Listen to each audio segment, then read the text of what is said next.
A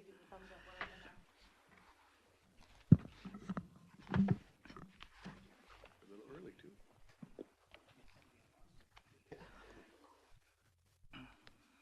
Could be.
Good evening, and welcome to the Stearns County Board of Adjustments public hearing for Thursday, May 9th, 2024 at 6 p.m. Our first item, we ask that you would stand for the pledge. I pledge allegiance to the flag of the United States of America and the republic for which it stands, one nation, under God, indivisible, with liberty and justice for all.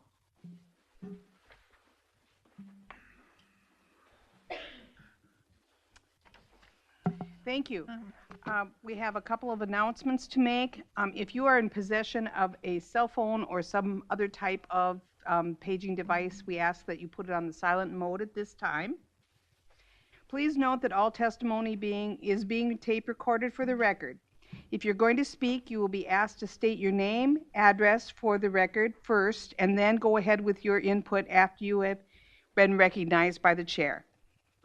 Members of the Board of Adjustment are appointed by the County Board of Commissioners with one member from each of the 5 commissioner districts and one member at large and one member appointed by the Planning Commission. I'll give a brief overview of how the proceedings will work this evening. I'll read the variance request, and that will open the public hearing. When I am reading the request, I'd ask that the applicant or their representative come forward and be seated in front of the board by the microphone. The applicant or their representatives will then be asked to state their name and their address for the record. Then, Environmental Services staff will provide a brief overview of the requested variance and the staff report, and if any correspondence has been received regarding the request. And the applicant or their representatives will provide any input, corrections, concerns, comments they have at that time. Once the applicant and or the representative has provided their testimony, the board will discuss the request and ask questions of the staff and the applicant. Upon completing the board's questions, then I will ask if there's anyone in the audience wishing to speak to the request. If there is, I would ask that person to come to the podium, state their name and address for the record, and give their testimony. When all testimony is complete, I'll ask the board members for a motion to close the public hearing. Once the motion has passed to close the public hearing, there will be no more further input from the audience, from the applicant, or Environmental Services staff, unless recognized by the chair or if the board members want some additional clarification. Okay, our first item. Oh, yes. Sorry. Roll call, Rob. Here. Amy. Here. Jason. Here. I'm Bonnie Mossman, the chair for this evening. Dan. Here. George. Here. And Jill DeLong is not with us this evening.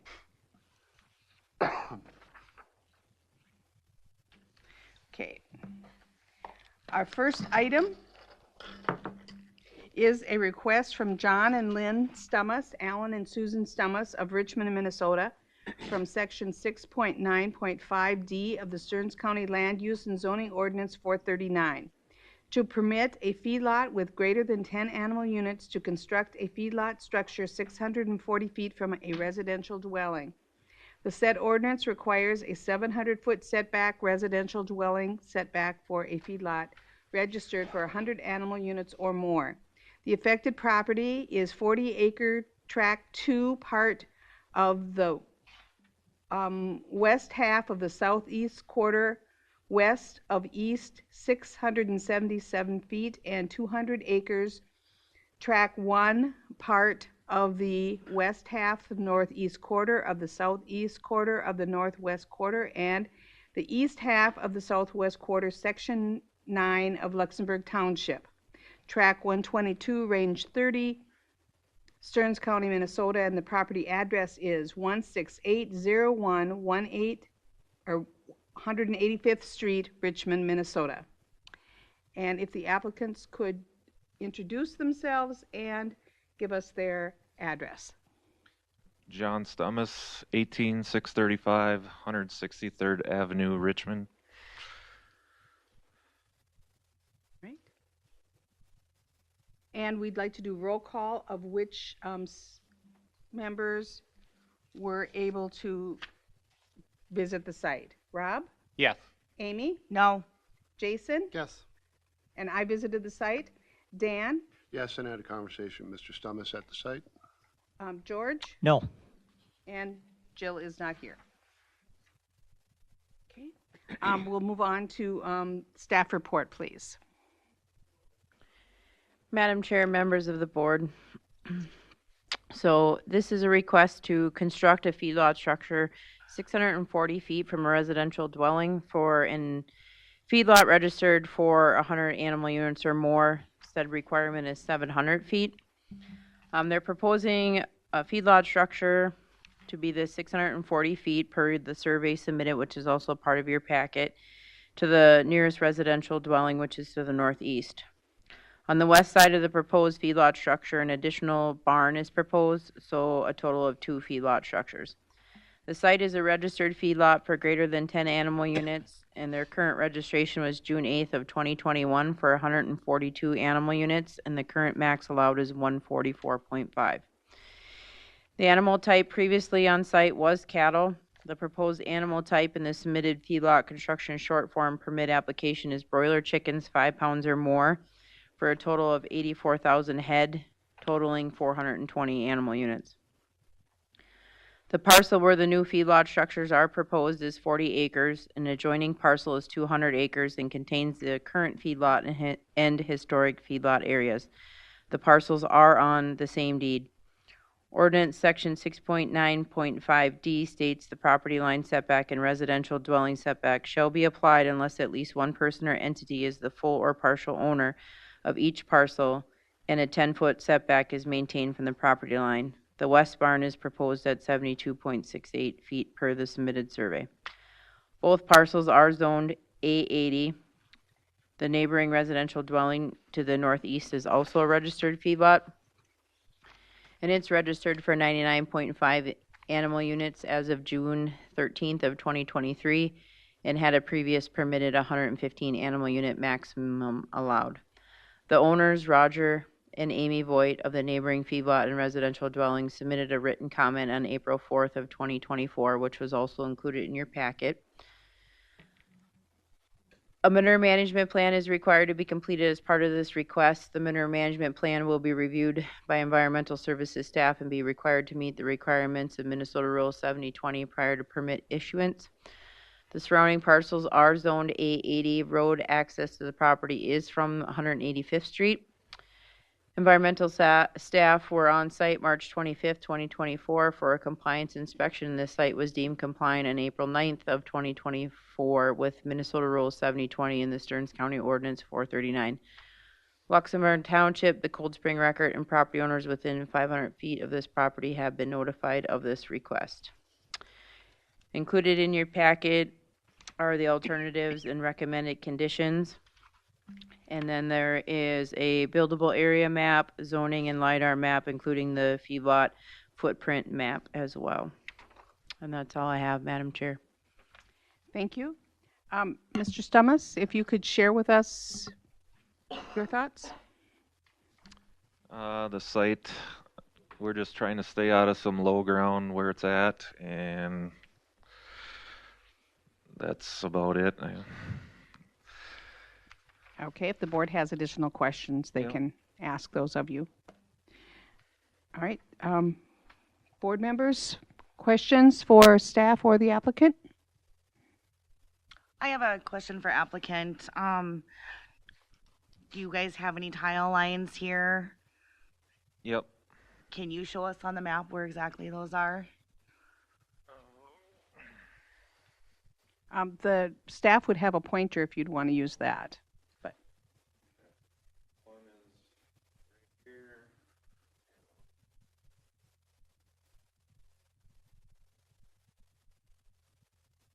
So that spot that you're building, you're not getting into your tile lines, are you? No.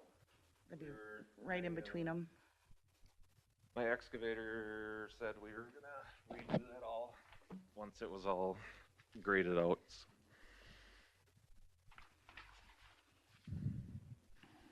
Okay, other questions? I have one question for the applicant. And we talked about sliding it back and yeah, you have usable farmland. The area that's in the center of that didn't look like that had been tilled, though that's a higher spot. Is there a reason why that ground, is it sandy or is it, It's, yeah, a sand ridge.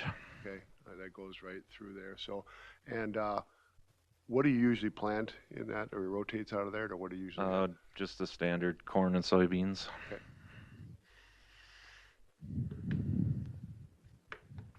Question for the applicant. So is there a required distance between the two facilities or 150 feet between the barns, which that's what it's drawn out as. I have another question, Madam Chair. Go So ahead. the 150 feet, and is that just for movement within between the barns, or is there any other issues that come up there, or is it? It's for feed bins and semis to get through. And you're no longer gonna have cattle? No, they're all gone already. question for the staff on this one? So, if we approve this variance, does that mean, are we taking anything away from the neighboring landowner? So we're reducing the 700-foot setback. If they wanted to build something on their parcel, would they need a variance as well? Because now they are inside a potential setback. Madam Chair, Board Member Mr. Wienerman. So if the neighboring property wants to replace their home, they would either be required to replace their existing home in the current location, or they are allowed a one-time 24-foot encroachment onto said feedlot structures, or they would have to meet the 700-foot for a home. In regards to them requesting any feedlot structures, the addition of these barns would be no different because they would be, feedlot to feedlot doesn't have a reciprocal setback. It would be their feedlot areas, the Voights would have to meet the home setback from the Stummis property. So with that 24-foot setback, is that 24 feet from the 700, or is that 24 feet from where it is now? At the time of replacement, and my supervisor can correct me if I'm incorrect in this statement, but it would be from these existing chicken barns. If they were going to replace their house, they would get a 24-foot encroachment towards that.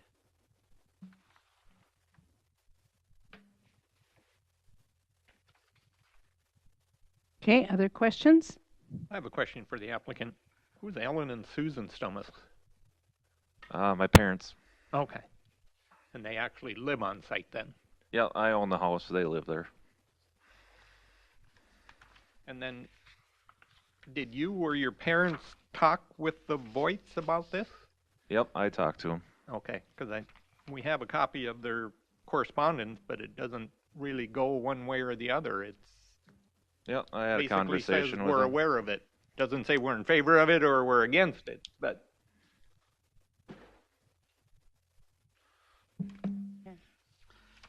So a question for the applicant. On that east barn, what's the difficulty with moving that south 40 feet? The land starts to drop off into a low area. So we're trying to use that sand ridge as much as possible. Okay. Any other questions? Okay, we now then would look if there is anyone in the audience that would like to speak to this application. Anyone at all? A third time, anyone? All right, then I would ask for a motion to close the public hearing from the board. Yes. Yep, that would be good. That way the audience can also hear that. So on April 2nd, 2024, we, Roger and Amy Boyd, are aware that John and Lynn Summis will be barns on the land located next to our property, and that one will be closer than the 700 foot per regulation. By them both and including theirs. Okay, thank you. So a motion to close the public hearing. Madam Chair, I'll make a motion to close the hearing.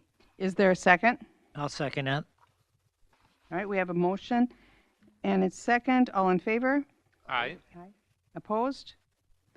Motion carries. Is there any further discussion before we go on to findings of fact? Madam Chair, just one more question for the applicant. So for these proposed barn structures, are they your design or are they a design given to you by? They're a design given to me by Pilgrims. All right, thank you. All right, any other questions or discussion? All right, sounds like we're ready to move on to the findings of fact. The proposed use is allowed in the zoning district in which the subject property is located, yes or no? Madam Chair, yes, feedlots are allowed in the Ag 80 zoning district. All right.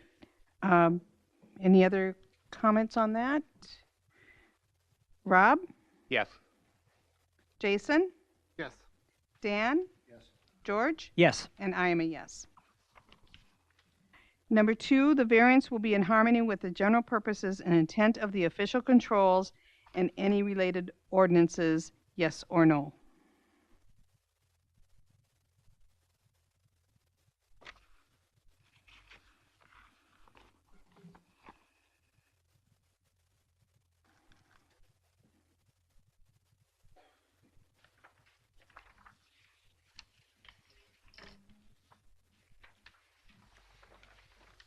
Mayor, I'm going to say yes. One of the goals, or the main goal for the agricultural zone, is to keep it in agricultural. All right, we have a yes for number 2. Any other comments? Madam Chair, I think the purpose of the ordinance, the 700-foot setback, is to avoid conflicts with neighboring landowners. And I'm concerned by granting this variance, we are limiting the ability of the neighboring property to rehab, expand, move that home, because they would have to have that 24 setback or seek a variance from this board.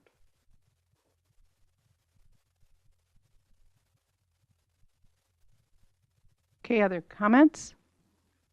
I'm going to say yes to this one because whether they, I believe whether they, the neighbor would, if they would want to build another house, they would have to get a variance.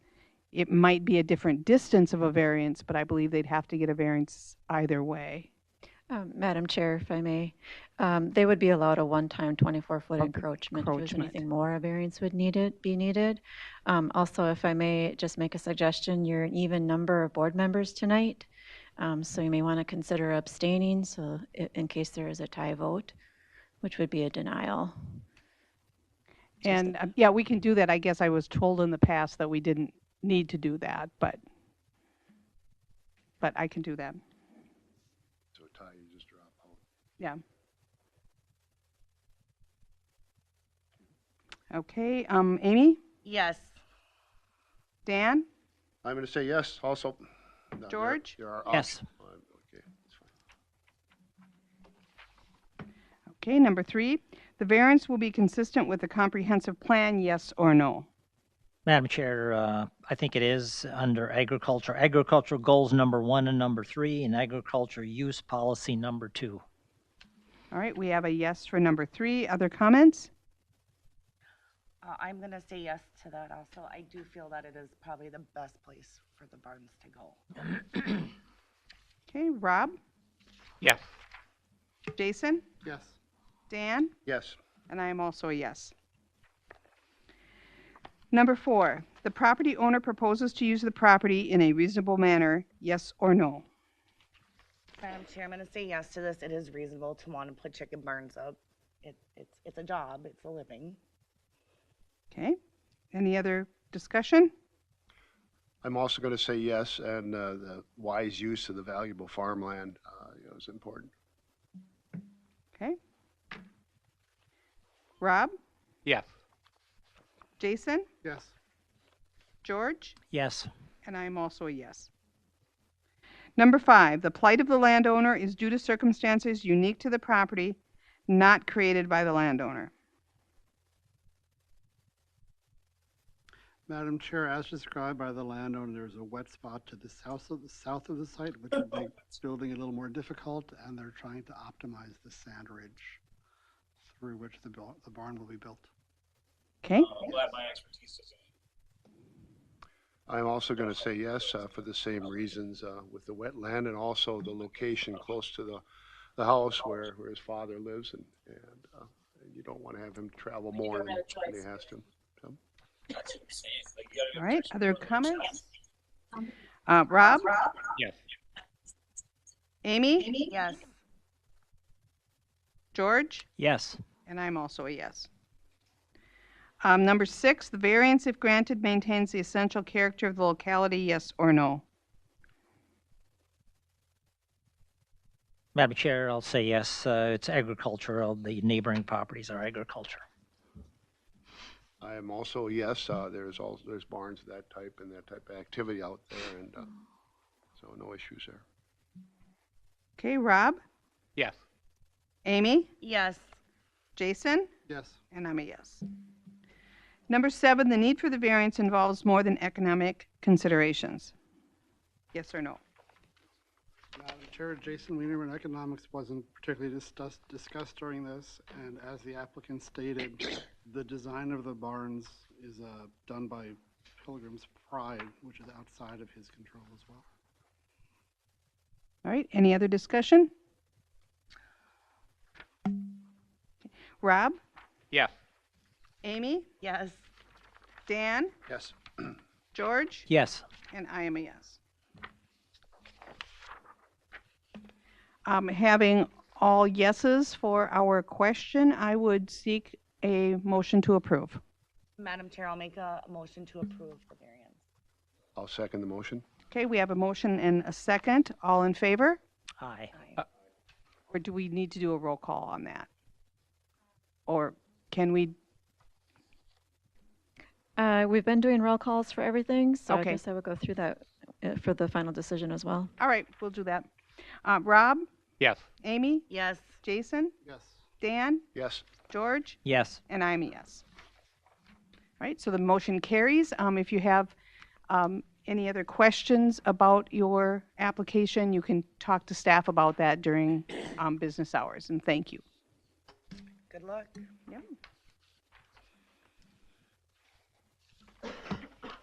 The next item on our agenda is to consider an after-the-fact request from Section 6.2.1P, Table M of the Stearns County Subsurface Sewage Treatment System Ordinance 422 to leave as constructed a deck that is 0 feet from the septic tank and 13 feet from the soil treatment area.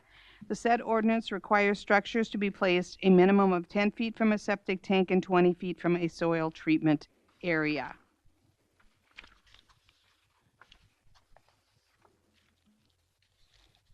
Okay. And could you give us your name and your address, please? My name is John Herding. My address is 21279 Highway 71, Belgrade, Minnesota, 56312. All right, thank you. And if we could do a roll call, who was able to visit the site? Rob? Yes. Amy? Yes. Jason? Yes. Dan? Yes. George? No. And I visited the site. All right, if staff could give us the report, please. Good evening, Madam Chair, members of the board. The owners purchased 15 acres of Section 25 in Crow Lake Township in 2002. The septic system that we're speaking about tonight was constructed in 1999. In 2015, the owners were granted a construction site permit to add on to their existing home and to construct an attached garage. There wasn't any deck construction considered on the application. It wasn't addressed. It was just a dash, and there wasn't a proposed deck. And according to our county assessor's records, the deck was constructed in that same year, in 2015. The deck was constructed, as you'll see in the pictures, over the edge of the septic tank and 13 feet from the mound rock bed. That would be 100% deviation on the tank setback and a 35% deviation on the dispersal area, the mound rock bed.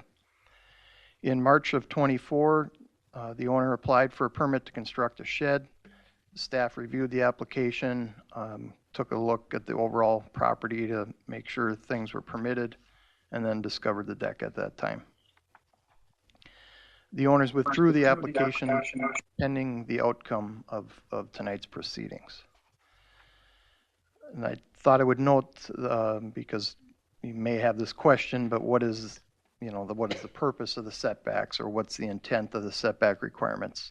And that's to prevent interference of the construction, the operation, and the maintenance of the septic system.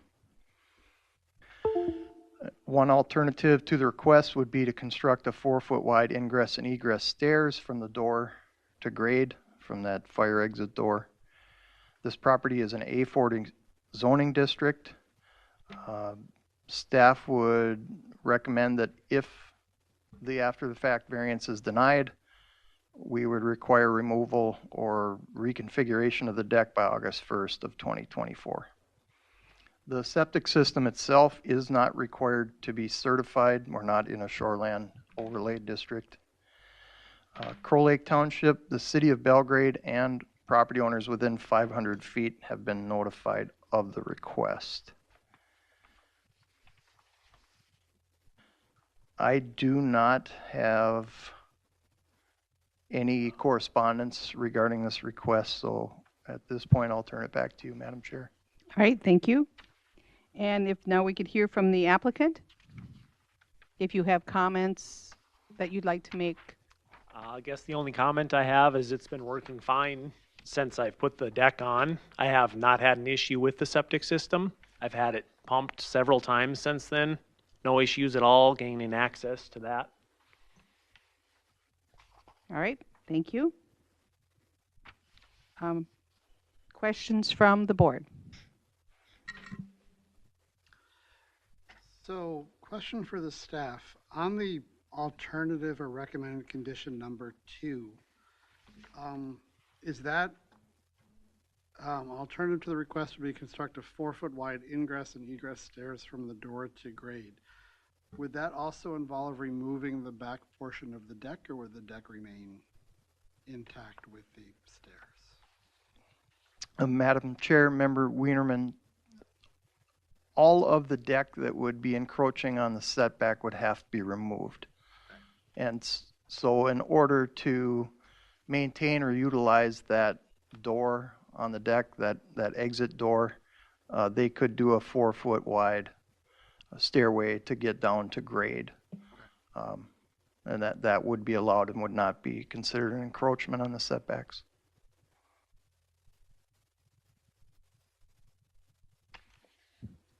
Question for applicant. When you got the construction site permit to add on the house and then you just added on the deck, and why did you think that was okay? I didn't realize I needed a permit for the deck. I just thought I got a building permit, so I would do it all at once. And I did it all that same summer. Did not even realize I needed a permit for the deck, I guess. So you thought the building permit was to do anything you wanted? The building permit was to build onto my house. Okay. Yep. But also on the building permit that you signed, it says any project changes made after receiving your permit must be documented on the original permit, or after the fact fees may apply.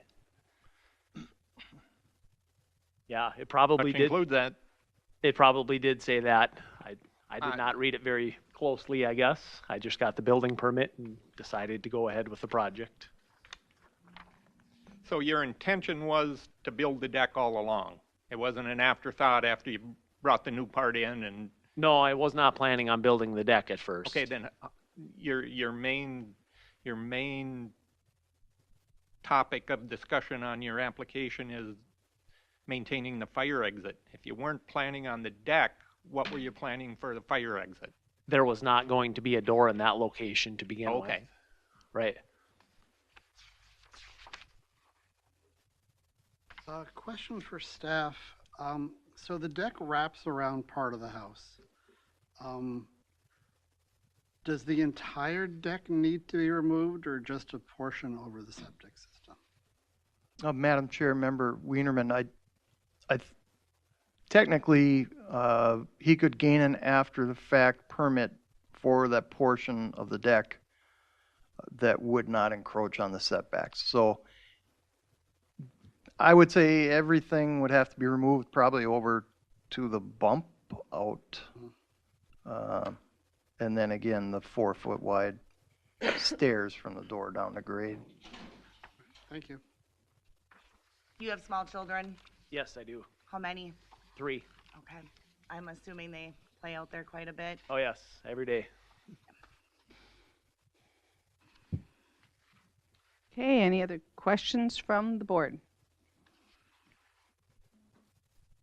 Then we would move on. Is there anyone in the audience that would like to address this application? Anyone in the audience? And a final time, anyone in the audience? Hearing none, we'd be open to a motion to close the public hearing. Madam Chair, so moved. And a second? I'll second. And we'll do roll call then. Rob? Yes. Amy? Yes. George? Yes. And myself is a yes. All right. Madam Chair, Yes. Angie Berg, Environmental Services, just to piggyback on what Becky said, you're not required to abstain, but just so you understand that if you don't, and if it's a tie vote, that's an automatic denial. And that also applies to the findings of fact. Okay. Okay.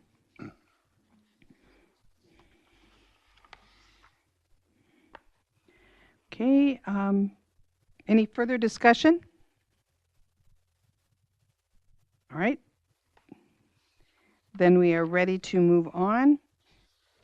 And because this is an after the fact, the questions are slightly different than what you would hear from the first time that we did findings of fact with the previous application. Is the proposed use allowed in the zoning district in which the subject property is located? Yes or no? Madam Chair, it is allowed in the R1 zoning.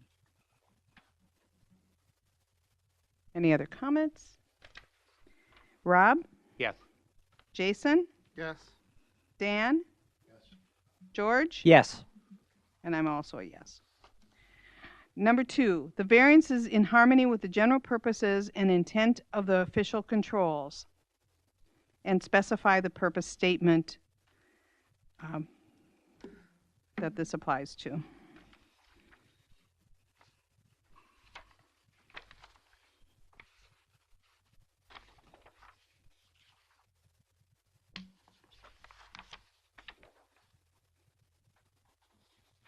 Madam Chair, I'm going to say no. As staff stated in the presentation, the intent of the setback requirements is to prevent interference of the construction, operation, and maintenance of the subsurface sewage treatment system. Okay. Other comments? All right. Amy? Circle back. Jason? I agree, no. Dan? No. George? Yes.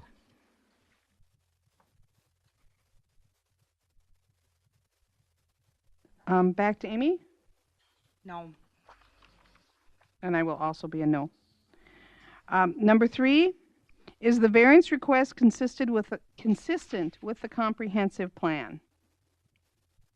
Madam Chair, I'm going to say yes under living goals number 3. I'm going to say yes at the same. Living goal number 3. Okay, Rob? Madam Chair, I'm going to say no under nature goals number 2, to ensure the reasonable and responsible use of the county's natural resources, including land, surface, and groundwater. Okay, Amy? I'm gonna say yes.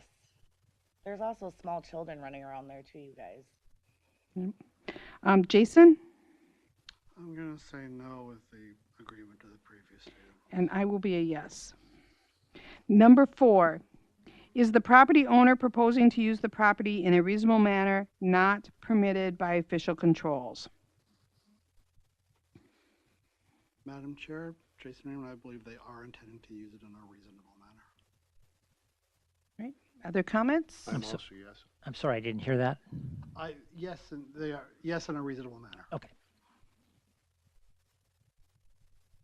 All right, Rob? Yes. Amy?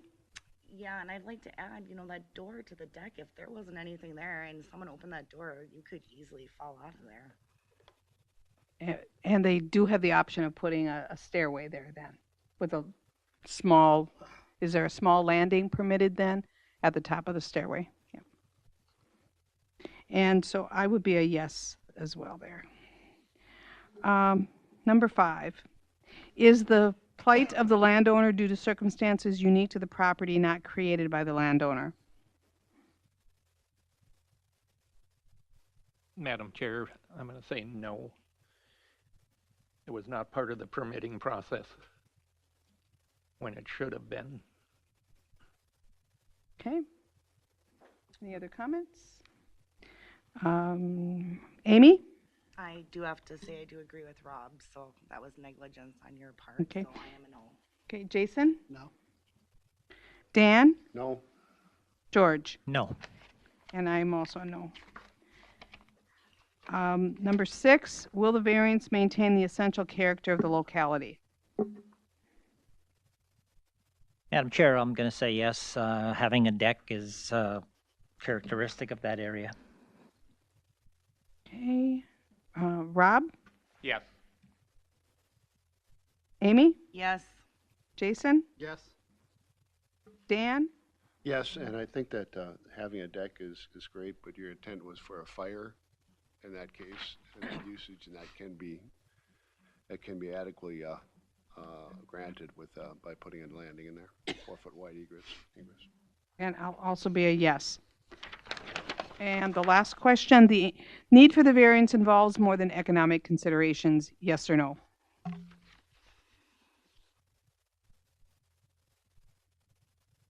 Madam Chair, I'm going to say yes. It's a space issue in my mind. All right. Any other comments? I'll also say yes. Okay. Rob? Yes. Amy? Yes. Jason? Yes. And I'm a yes. All right, we have question number 2 and number 5 are no, and that dictates to us that we need to seek a motion to deny. Madam Chair, Jason Raymond, move to deny the after-the-fact variance. Is there a second? I'll second it.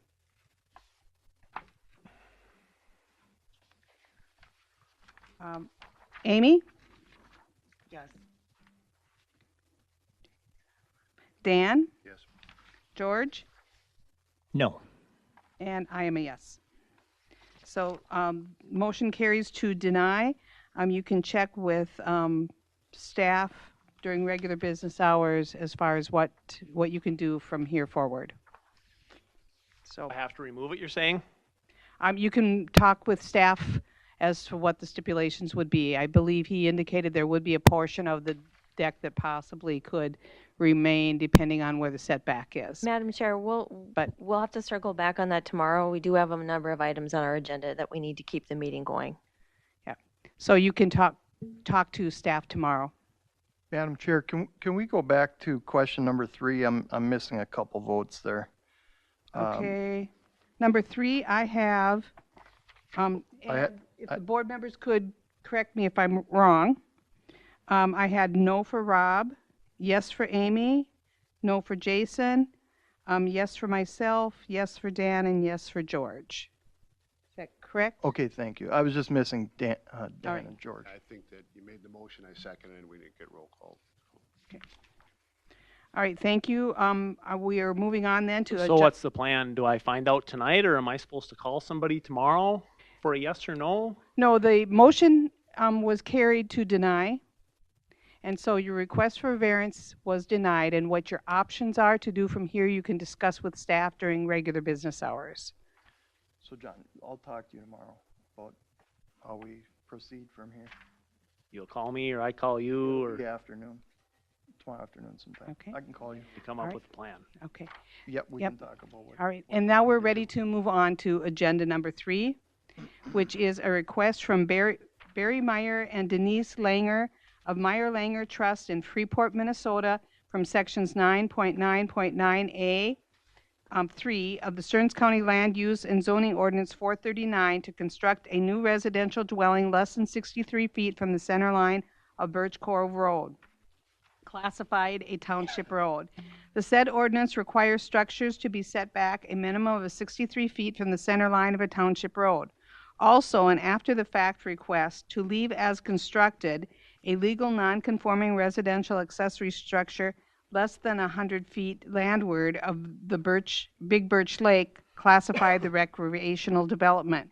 The said ordinance requires accessory structures be set back a minimum of 100 feet landward of the lake, classified recreational development. The affected property is parts of Government Lot 3, Section 5, Track 126 North, Range 32 West, and part of the Government Lot 4, Section 32, Track 127 North, Range 32, Millwood Township, and with the property address of 43971 Birch Cove Road, Freeport, Minnesota. And if the applicants could introduce themselves and give us their address, please. Barry Meyer, 44039 Birch Cove Road, Freeport. Denise Langer, 1504 3rd Avenue North, Cold Spring, Minnesota. All right, thank you. We'll do a roll call for those that were able to visit the site. Rob? Yes. Amy? Yes. Jason? Yes. Dan? Yes. George? No. And I also visited the site. All right, we would move on to staff report. The applicants own parts of government lots 3 and 4 in Millwood Township. The property was acquired by Mr. Meyer in 2023. The lot size is approximately 39,890 square feet, or 0.92 acres. Just a little background, the previous home was constructed with a valid permit in 1981, and it was located roughly 75 feet from the lake. A conditional use permit was obtained in 1988 by the previous owner to construct a 30 by 32 accessory structure on the property. The shed was supposed to maintain a minimum 100-foot setback from the lake, and the current setback is 68 feet. So I'm not sure if, after the staking, the shed got moved or what actually happened there, but it's 68 feet from the lake and not 100. So that's a 32% deviation from the required setback. So the applicants are proposing to construct a new residential dwelling and attached garage and it would be 52 feet from the center of Birch Cove Road. This represents a 17.46% deviation from the required setback. The attached garage is 28 by 44 with a 4 by 12 bump out totaling 1,280 square feet. So the bump out really is the nearest point to the road. The new home will meet the required 100-foot lake setback. For the lot coverage situation, the proposed when the project is completed would be 22.49% per their submitted certificate of survey. That would include removing the existing shed near the road and portion of the driveway near the north property line boundary. And an as-built certificate of survey will be required when the project's complete so that we're sure that we have the 25% lot coverage threshold secured. We've ran into problems with that in the past. The property is located in the R1 zoning district and it's within the shoreland overlay of Big Birch Lake. Big Birch is a recreational development lake and it's on the list of impaired waters for mercury and fish tissue. An alternative would be to shorten the garage by 11 feet to meet the required setback, or at a minimum, remove the bump out to lessen that deviation from the required setback to 11.11%. Regarding the after the fact for the shed built by the previous owner, if that were to be denied, the department would ask that removal of that shed happen by September 1st, 2024. They do have a design for a new subsurface sewage treatment system for the home, and they have submitted that to the department. It's not approved at this time, but a licensed design is submitted for permit. The proposed impervious surface that needs to be removed must be removed prior to obtaining the construction permit. As I mentioned, an as-built certificate of survey will be required just so we're sure that the 25% lot coverage is met. Millwood Township, Big Birch Lake Association, Stock River Watershed District, the DNR and owners within 500 feet have been notified. I did receive correspondence from Millwood Township. That should be in your packets. I think I forwarded that to you as well. Basically, they're in support of it, and that'll be part of the official record. And that really is all I have, so it's all yours. Okay, thank you. And if the applicant could share with us their thoughts? Yeah, our thoughts are we're meeting all the setbacks. We're meeting the lake setback, the side setbacks. We're making the rear setback of 30 feet to the property line.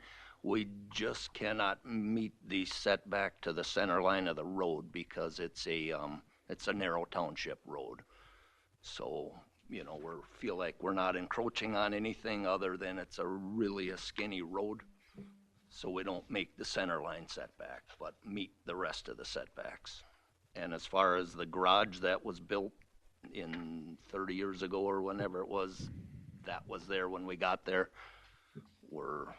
we'd like to keep it.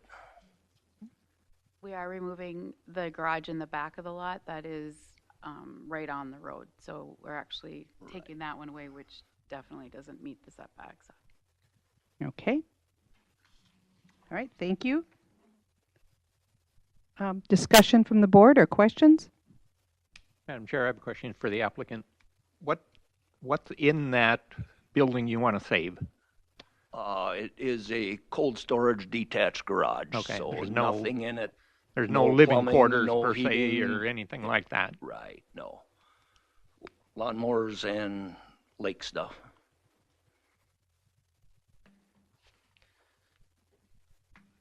So, Madam Chair, just a question for the applicant. So, that shed that's near the lake, you intend to remove that?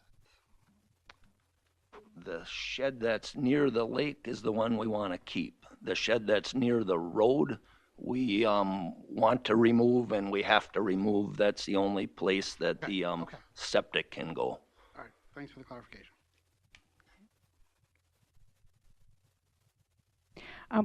I have a question. If you're placing your septic there, and let's think of this scenario that if you'd keep that structure that's there now that you'd want to keep, if down the road that would need to be replaced, is there a place that down the road it could be replaced at another location?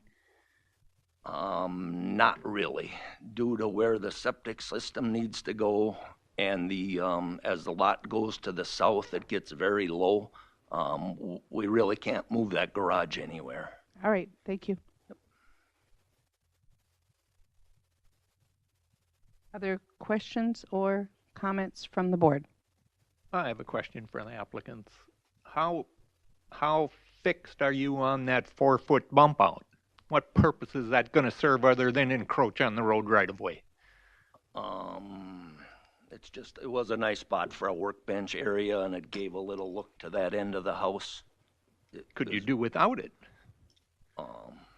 Possibly. Okay, thank you. Other questions or comments?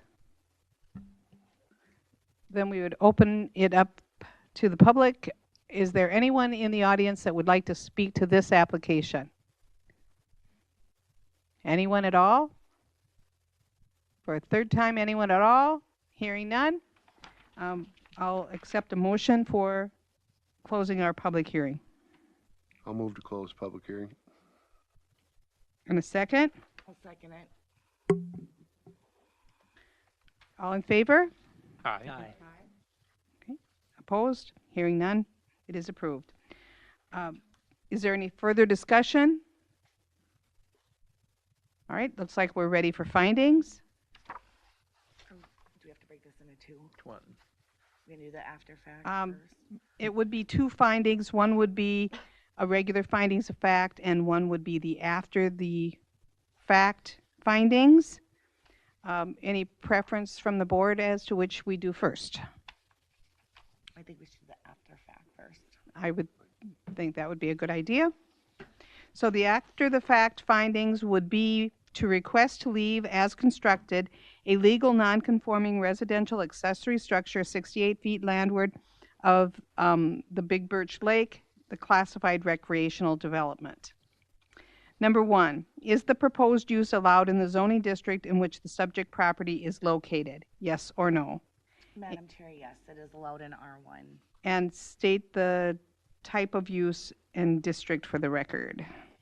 A shed. It's an, is it an R, R1? I did not say that. Oh, okay. All right. So that was Amy, yes. Any other comments? All right, Rob? Yes. Jason? Yes. Dan? Yes. George? Yes. And I'll be a yes. All right, number two, is the variance in harmony with the general purposes and intent of the official control?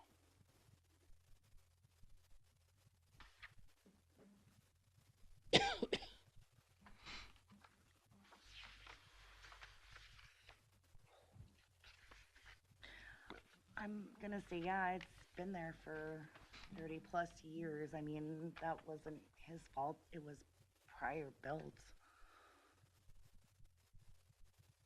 And those setbacks back then could have been completely different too. Or not at all. Yes, I'll say yes also for that reason. It's been existing for 30 years. 36, I think. Yep. Okay. Rob? Reluctant, yes. Jason? George? Yes. And I'll be a yes. All right, number three, is the variance request consistent with the comprehensive plan, and state the goal or objective that meets? Madam Chair, I'm gonna say yes under living goal number 3. All right, any other comments? Say yes also. Okay, Rob? Yes. Jason? Yes. George? Yes. And I am a yes as well. Number 4, is the property owner proposing to use the property in a reasonable manner not permitted by any official controls? Madam Chair, I'm gonna say yes to this. I mean, it's reasonable to want a shed to store your stuff in, your lawnmower, all that stuff, instead of having it outside. Okay, other comments or discussion? I'll also say yes, and over the years, it hasn't been expanded into living quarters or anything else added to it. It's still original use, so I say yes. Okay. Rob? Yes. Jason? Yes. George? Yes. And I'll be a yes. Number 5, is the plight of the landowner due to circumstances unique to the property not created by the landowner? Madam Chair, I'm gonna say yeah, it was there before they bought the lot.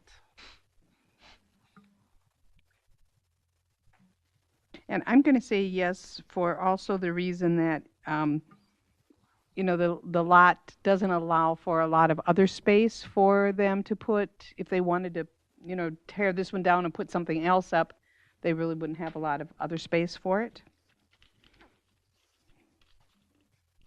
Any other comments? Rob? Yes. Jason? Yes. Dan? Yes. George? Yes. Okay. Number 6, will the variance maintain the essential character of the locality? Madam Chair, 2 things on the yes. As was previously stated, this shed has been there for quite a while, so there's no change in the locality, and the applicants have expressed an intent to remove another structure on the property closer to the road, which will gain us what the shed has been there. So All right. we're actually gaining a little bit on this. I'm gonna say yeah too, and I'm pretty sure your neighbors are gonna notice that that shed is missing. Okay. Any other comments? I'm going to say yes, and also there is some consideration because the orientation of that shed at the time of the building matches up with the neighbor's property, so evidently it fits the area, so. Okay. Rob? Yes. And George? Yes. And I am a yes. Okay. And the last one, the need for the variance involves more than economic considerations. I'm going to say yes. I think it's more of a use than it was consideration of economics. And I agree with Bonnie, so I'm a yes as well. Any other comments? Rob? Yes. Jason? Yes. Dan? Yes. George? Yes. All right, having all of our questions answered in the affirmative, we'd be looking for a motion to approve. Madam Chair, I make a motion to approve the after fact for the shed. I will second that.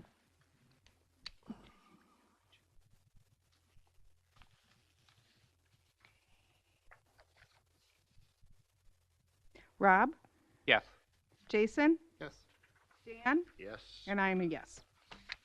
Motion carries. You can move ahead with your project with keeping the shed. Now we'll look at the next option. Ran out. Almost ran out the door. All right, so the next finding of fact would be to construct a new residential dwelling 52 feet from the center line of Birch Cove Road, classified as a township road. All right. Question 1, the proposed use is allowed in the zoning district in which the subject property is located. Madam Chair, I'll say yes. A house is allowed in that area. Any other comments? Rob? Yes. Amy? Yes. Jason? Yes. Dan? Yes. And I'll be a yes. Number 2, the variance will be in harmony with the general purposes and intent of the official controls, yes or no? Madam Chair, I'm going to say yes. The way these are worded, general, it's in general agreement with the purposes, 52 feet versus 63 feet, so I'm going to say yes.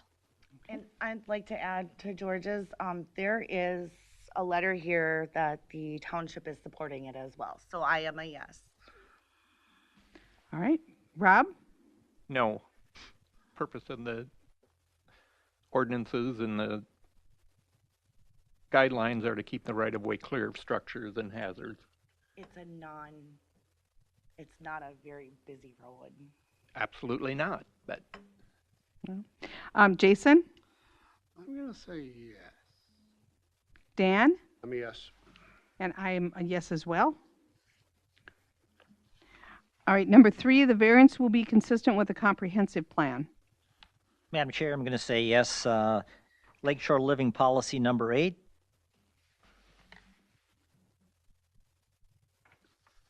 I'd like to say yes and add living goal number 3, and keep in mind they are meeting all the setbacks for the lake too. Okay, Rob? I'm going to say no under living goals number 2. Okay, Jason? Yes. Dan? Yes. And I am a yes. Number 4, the property owner proposes to use the property in a reasonable manner. I'm going to say yes to that one. I believe it's reasonable to want to have a shed, or excuse me, to want to build a home, and many of these lots in the county, you either met the setback of the lake or the setback of the road. You could not meet both. So I think it's a good option on a road that is lightly used. And I'd like to say yes and add to Bonnie's that it is reasonable to want your garage attached to your house.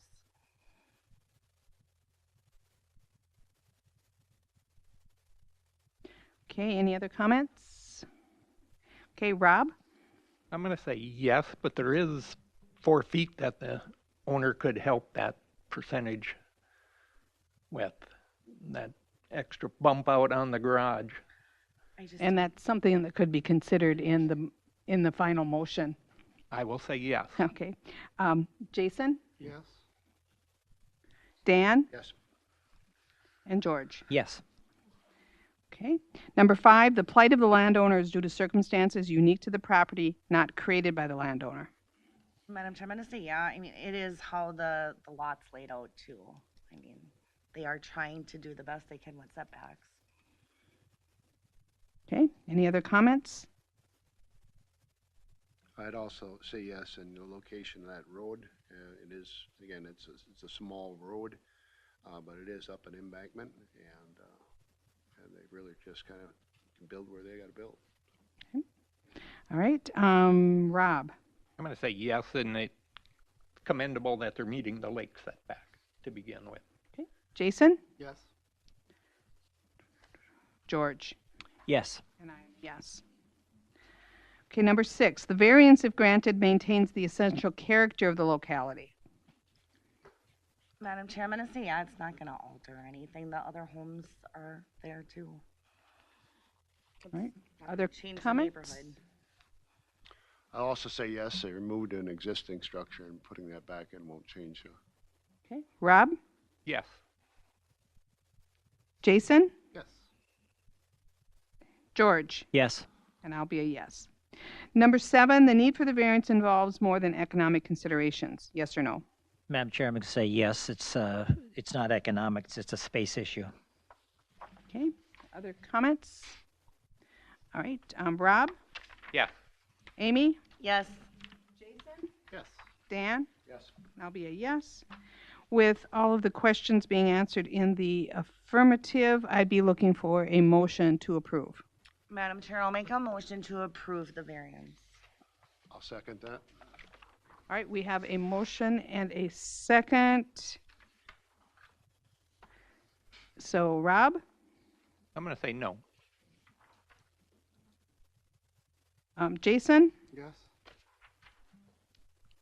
George? Yes. And I am also a yes. We should also vote, even though we moved it. I'm a yes. We should also vote, even though we made a motion. Motion and, Yeah, we should also be on the roll, right? Is that, oh, so I should be asking, even if they've made the motion, I second, I could still, vote no. Okay. All right.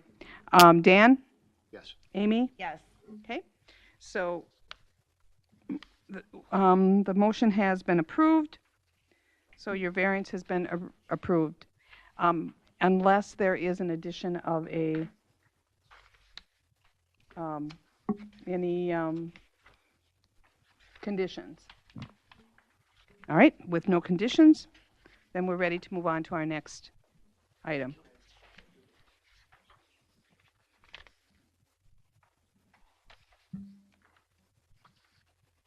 Okay, our next item, number 4.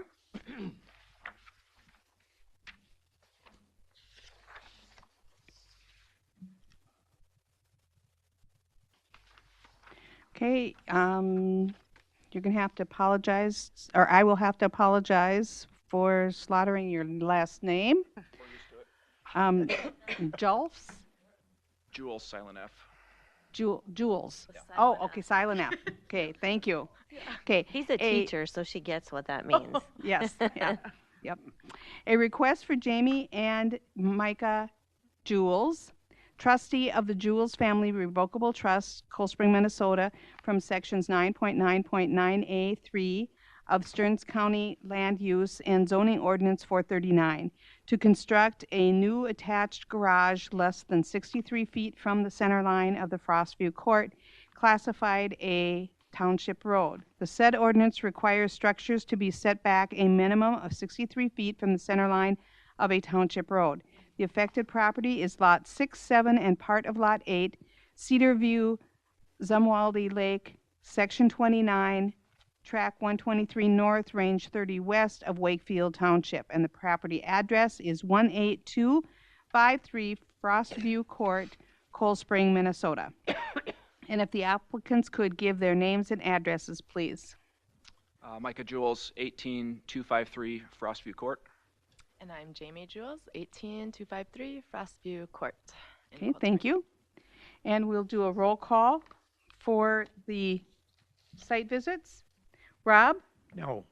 Amy? Yes, and I'd like to add that I met with property owner. Okay. Jason? Yes. Dan? Yes, and I also met with Jamie at the property. George? No. And I also visited the site. Okay. Then we are on to the staff report. The applicants own lots 6 and 7 and part of lot 8 of Cedar View in Wakefield Township. They purchased this property in 2021. The Cedar View plat was done in 1956. This tract contains 28,342 square feet or 0.56 acres in lot area per the submitted certificate of survey.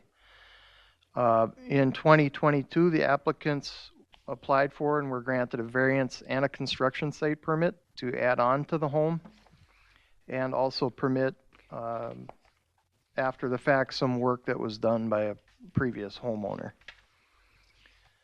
The applicants are proposing to construct a new 1,376 square foot 2-story attached garage to the existing residential dwelling, and that setback will result in a 47.7 feet from the center line of the road. This is a 24.29% deviation from the required setback. The current impervious lot coverage is 22.3% per the submitted certificate of survey with the last variance request. The proposed is 24.99%, and that would include removing 223 square feet of impervious surface. That surface will need to be removed prior to obtaining the construction site permit, and then again, an as-built certificate of survey will be required when the project's completed, just so we're at 25% or less. The property is in an R1 zoning district, and it's within the shoreline overlay of Zumwald Lake, classified rec development. That lake is on the list of impaired waters for nutrients. The septic system is compliant. There are no new bedrooms proposed in this garage addition.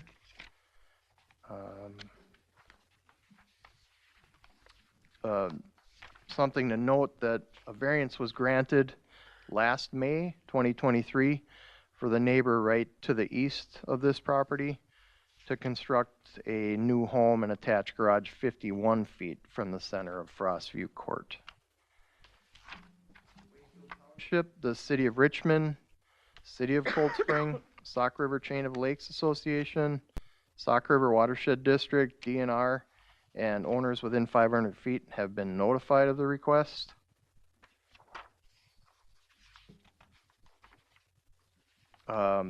The recommended condition would be, and this could be negotiable, but we would request that the as-built certificate of survey would be submitted by October 1st of 2024 if the variance were to be granted. And I'm not sure if the construction will be done by then or not.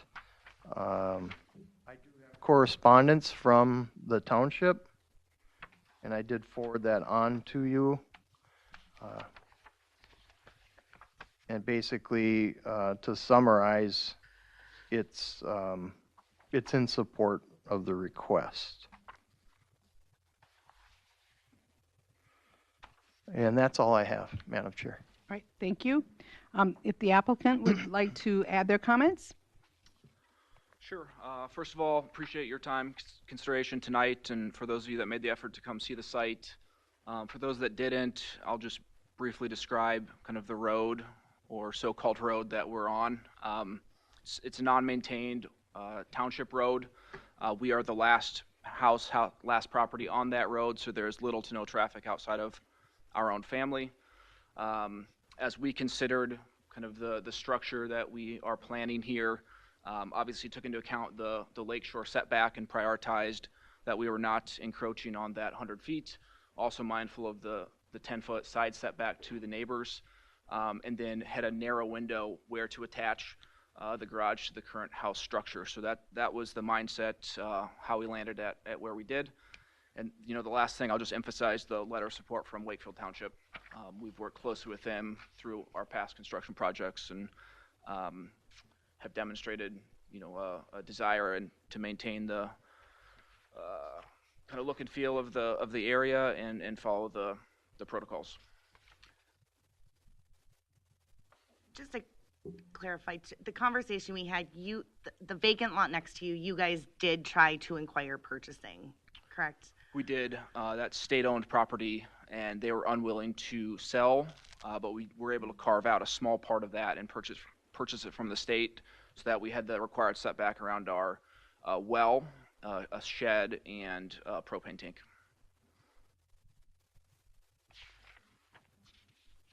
I have a question for the applicant. So that's obviously a dead-end road going through there, and you don't see any way to develop. I know that area pretty well, but in your words, I don't see that being developed. You don't see that being developed later on? Correct. We've talked to the township. There's no plans to develop that road. The other issues on the road, and I'm also share your pain living on an unmaintained township road. On that case, who does maintain the road? Homeowners. We do collectively as homeowners. Okay. Okay. And if you see the road, did the township lay out the road, or did as the real homes were built out over there, it was just put in and extended? So is there an actual plan where that road should be, or is it just? I'm unsure. I think it is platted.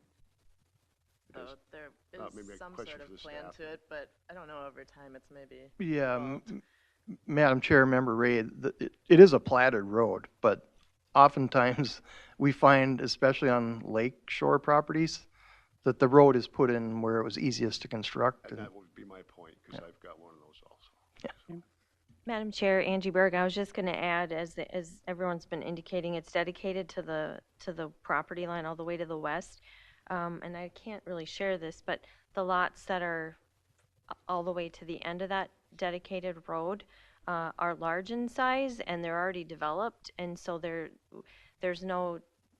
zoning in that area was the old Sauk River Hog Farm, doesn't support having a road and more lots that would ever do a connection through, if that makes sense. Okay. Madam Chair, question for staff. Page 115. So the picture of the three houses. My overhead viewpoint is completely wrong. Which house are we talking about? Yeah. Is the one on the left? One on the left. Far left. Yeah, Mm-hmm. yeah, All right, all the way to the left. Okay. Yeah, I got to that. Yeah, I'm This good. would be from the lake side. Okay, I'm good. Totally disoriented for some reason. Okay. Other I have a question for comments? the applicant. The drawing says it's 2-story and the second story is unfinished. Just curiosity, what you gonna put a bowling alley in there or what? Eventually, we would like to put a rec space in. As our kids get older, it'll be a hangout space for kids and teenagers. Thank you. That will be a later stage. Yeah. Okay, any other questions or comments? All right, then we'll move on to, is there anyone in the audience that would like to talk to this variance request? Anyone at all? Third and final time, anyone at all? Hearing none, I will look for a motion to close the public hearing. I'll move to close the public hearing. And a second? I'll second it. All in favor? Aye. Opposed? Hearing none, the public hearing is now closed. Is there any further discussion? Madam Chair, just a quick question for staff.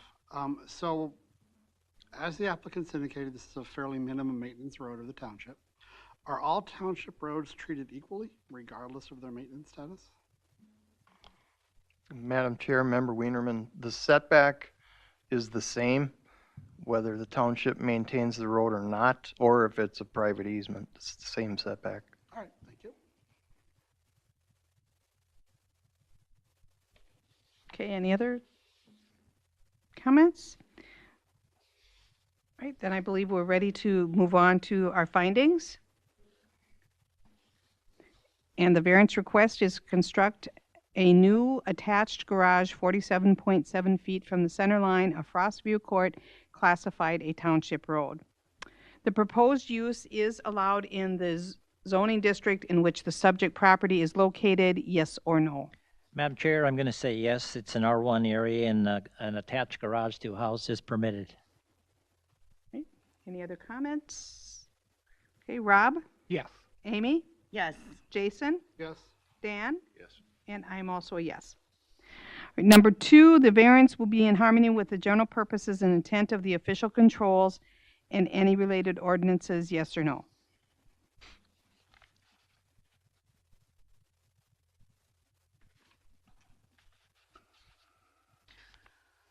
I'm gonna say yes. The house, well, depending on which way, the neighboring house, we did a variance for the same thing and it was granted. So, Okay, any other comments?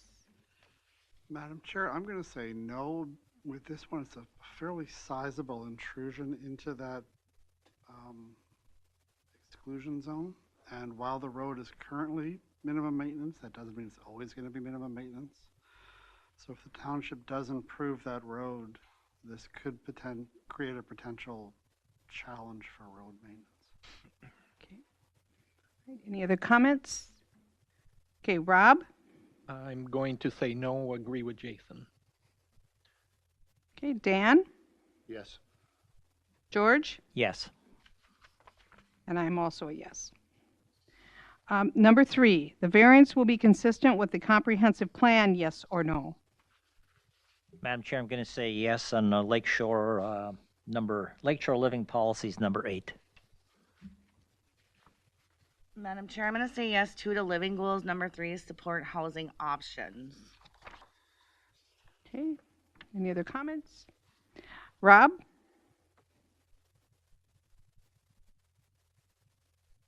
I'm going to say no, and I'm going to comment on Amy's that this is not living space. But they're adding on to a house, so kind of, I mean, it's gonna be an attached garage.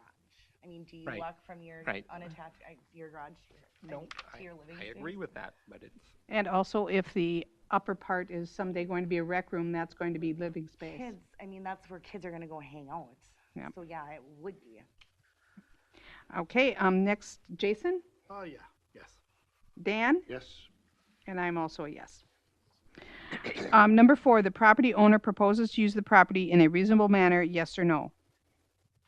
Madam Chair, I'm gonna say yes. Having a garage is reasonable and having a recreational area above the garage is reasonable. All right, any other comments? I'm also going to say yes, and then considering the lake shore set off is being adhered to, I think it's Okay. is Okay. Rob? Yes. Amy? Yes. Jason? Yes. And I'm a yes. Number 5, the plight of the landowner is due to circumstances unique to the property, not created by the landowner. Madam Chair, I'm going to say no. They're the ones that are building to move into that right of way. And I'm gonna say yes, because I do disagree with Rob. He did try to acquire purchasing the land next to him that is state-owned. And I'm guessing the intention at that time was to try to put a shed over there. So his property is limited to what he can do. Okay, other comments? Mr. Chair, Madam Chair, sorry. I'm going to say no, because looking at the topographic map, it looks like you could angle the garage. I mean, it wouldn't be uniquely matching with the front of the house, but it could meet the setback if they were to angle the garage. Okay. All right. Jason? No. Oh, excuse me, I marked the wrong spot. Still no. Dan? I'm going to say yes. Unmaintained township roads are rather hard, to take serious. I'll be very honest about. Again, having the same experience, and also the road was there and the lake is there, and they're doing the best to fit inside of that lot, and it makes sense to take down the structure that's there. Also, making consideration. I guess the impervious is the driveway through there that you plan on replacing, or where is that? That wasn't talked about. There's a concrete patio between the current garage and the lake that we're removing. Okay. Okay, so George? Yes, for the same reasoning that Dan just articulated. And I'm going to say yes, especially, it sounds like we're getting an improvement because we're removing some impervious surface toward the lake. Right side. Okay. Number 6, the variance, if granted, maintains the essential character of the locality.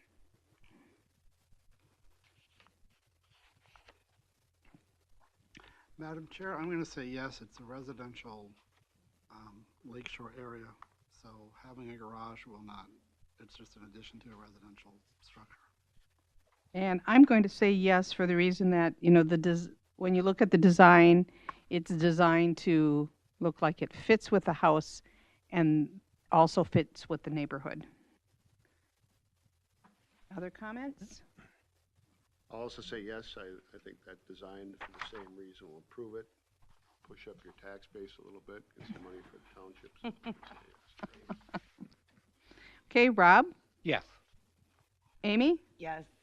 George? Yes.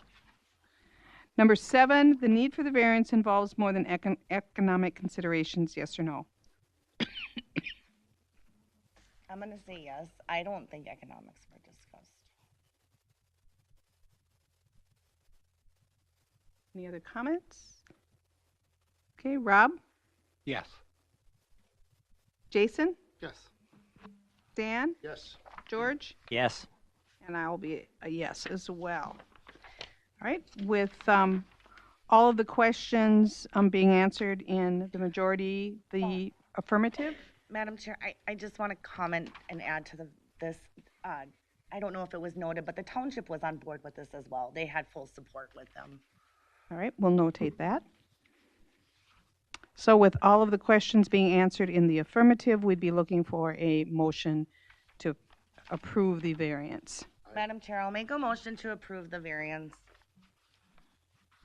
All right, we have a motion to approve. And before we move forward, any conditions as the one that was recommended by staff, the as-built certificate? That was going to be my question before at the discussion point. Is that something that you're looking to move forward? Are you going to act on that, or is it a request, or what is it? Question for staff. Madam Chair, Member Ray, it was just a suggested date. I don't know where they're at in timelines for construction. They were very cooperative with everything else on the previous requests, so I don't foresee it being an issue, but sometimes it's just nice to have a date out there. Was that request also on the prior permit for the building next to them? I'd have to look back. I'm not certain if that was on there or not. And if I can ask the Madam Chair, the staff, is that a normal thing or is there something there? It's becoming more normal protocol, yes, because we are finding problems, which you're going to see next month. People are overbuilding, and so we just want to ensure when the project's done, we'll have it surveyed, and then we know that it meets 25 or less percent. Can I do it just a little bit longer?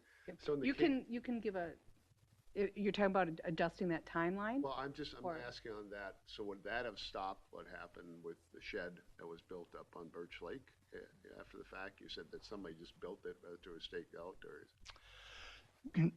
No, I don't believe that would have stopped that. Okay, all right. No. You guys, I believe, are going to hand the paperwork in. So if you guys go over the timeline that was designated, I'm assuming you're going to let someone know. That would be our intent, yes. Okay. That's my birthday. We certainly want to have it done by October 1st, unless there's unforeseen challenges with the build or, Dealing with contractors. Yeah. We'll be And- more upset than anyone if it's not done. Okay, and if I can ask staff, the October 1st one, was that just one that was decided on, or, was there a strategy behind October 1st? Madam Chair, quite frankly, it's arbitrary.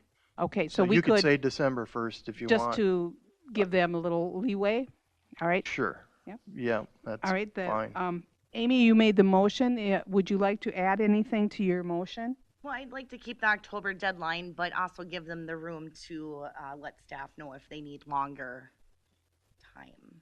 So can we make a motion that we'd set the October 1st date unless granted, an extension to that would be granted by staff? Right. Can staff grant those? Not if you put a date on it. Madam Chair, I would recommend then just saying December 1st. Okay. But isn't it easier to survey impervious cover when there's no snow on the ground? That may be a valid question. It's probably a better question for land surveyor, but yeah, you could say May 1st, 2025. Okay. Yep. Let's do that. Let's push the date. I'm gonna redact my motion and change my date to May 1st, 2025. And if they submit prior to that, super. Yep. And if you need an extension, just talk to staff. Okay, so we have a motion on the floor with the condition that they have an as-built certificate by May 1st of 2025. I'll second that. Okay, and it's seconded by George. All right, Rob? Yes. Amy? Yes. Jason? No. Dan? Yes. George? Yes. And I am a yes. So your motion has carried, so your variance has been granted. Thank you.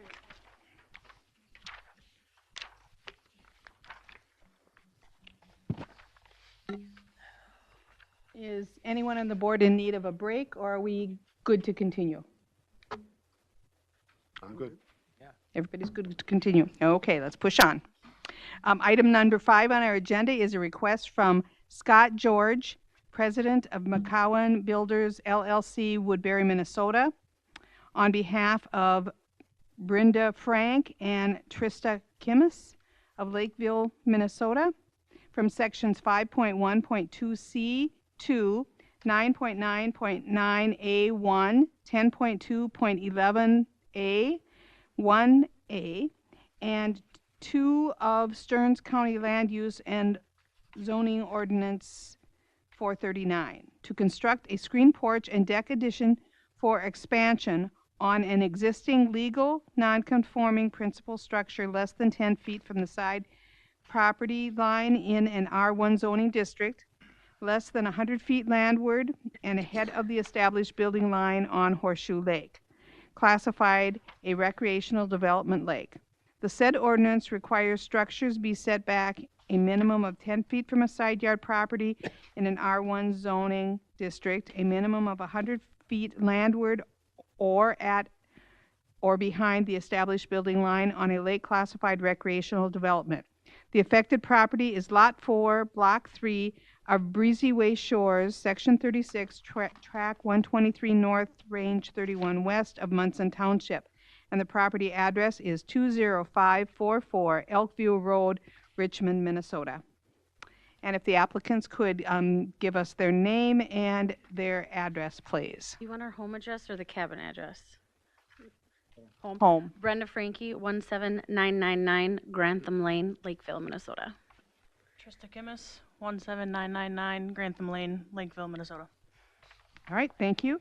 And if we could have roll call on who was able to visit the site. Rob? Yes. Amy? Yes. Jason? Yes. Dan? Yes. George? No. And I visited the site as well. Okay. And if we could have the report from staff. As you stated, the property owners own Lot 4, Block 3 of Breezeway Shores, which is on Horseshoe Lake, which is a recreational development lake. Breezeway Shores was platted in 1961. That was prior to any shoreland rules being in effect. The property is 9,820 square feet or 0.23 acres per their submitted certificate of survey. The owners purchased the property in 2018. There is an existing 768 square foot dwelling constructed in 1968 per the county assessor's records. And again, that's prior to any shoreland rules. There is approximately 402 square feet of deck attached to the dwelling, which was constructed in the same year. There is a freestanding deck that was constructed sometime between the years of 2018 and 2021 without a valid permit. And the request includes the removal of that, the deck shown there on the screen. The owners are proposing to construct a 10-foot by 20-foot screened porch addition on the lakeward side of the dwelling. And that addition will be ahead of the established building line. It would be 80.8 feet landward of the lake and 4.9 feet from the side property line, because that's where the existing deck is. From the side property line, it's actually encroaching 2 feet closer to the lake because the deck's 8 feet. This would be a 19.2% deviation from the lake setback and a 51% deviation from the side property line setback. They also wish to replace the existing deck and expand the portion on the side of the dwelling. As you can see by the door, that's currently 7 feet wide, and they just want to make that 8 feet wide. There's about an 8-foot portion of that deck that is ahead of the required 100-foot setback. It's important to note that granting this variance would advance the building line towards the lake a distance of 10 feet. So the neighbors, if this variance is granted and this construction is approved, that would shift the building line for neighbors 10 feet forward towards the lake. They are, the owners are also proposing to do a 14 by 14 addition on the road side of the dwelling, but that meets all the required setbacks. The impervious lot coverage is currently sitting at 33.1%. Have submitted a plan for removal of that illegal deck, a portion of the driveway, and there's some landscape pavers there also, which would bring the property to 23.4%. As with earlier requests, the impervious surfaces will be required to be removed prior to issuance of a construction site permit, and also an as-built certificate of survey will be required upon project completion, again, to ensure that the lot coverage threshold is in accordance with the ordinance. So that existing freestanding deck is going to have to be removed before they can acquire a permit to move forward if the requests are granted. The property is in the shoreland overlay of Horseshoe Lake. It's a rec development lake, and it's also a R1 zoning district. Horseshoe is on the list of impaired waters for mercury in fish and nutrients. A compliance inspection of the current septic system will be required by June 15th of this summer. We discussed the impervious lot coverage and the as-built certificate of survey when the project is done. An alternative to their request would be to replace the existing deck as is where is, and that would not require a variance request.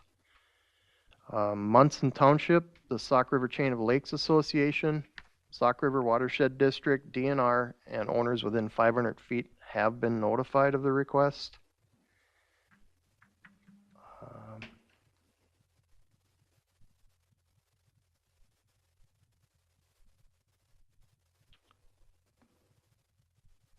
I did put on here a recommended condition, and this can be discussed, that the as-built certificate of survey is submitted by October 1st again. Again, an arbitrary date. It's up for discussion if need be. I do have one letter from the public, and I believe I forwarded that on to the members and also the applicants. It's from Terry Vander Heiden. Hello, David. My wife and I have no objections to this project being approved. Terry and Kim Vander Heiden. And with that, I will return it back to you, Madam Chair. All right, thank you. Then we are ready for the applicant's comments. Thank you. Yes, we're just wanting to add a screen porch and the bathroom off the back. The bugs get bad. I get eaten alive like crazy all the time, so we're just looking for a place to be able to enjoy outside later at night and evenings, stuff like that. Okay, and did you have any comments? Sorry, she's going to speak for you. Okay. Items or discussion from the board? Question for staff. So in terms of the building line, there's a series of photos on page 148. This one? Yep. So is it the three houses to the left that have the building line, or how? Where's the building line? Madam Chair, Member Wienerman, the building line is established by the principal structures on either side of the subject property. So as you can see, the property to the east or northeast is significantly further back. Right. And then the one to the west is slightly further back. So they are already ahead of the building line. Okay. But we can't use decks for building line. Okay. So it's the structure. Thank you. Question for staff, just clarification. You said that the existing deck could be replaced as is. Is there a provision where even if it's out of compliance, it's grandfathered? Madam Chair, Member Fiedler, as I stated, the structures were constructed prior to the shoreline rules taking effect. So that being said, they could replace the house as it is and the deck as it is. No variance would be required. Okay, thanks. Yep.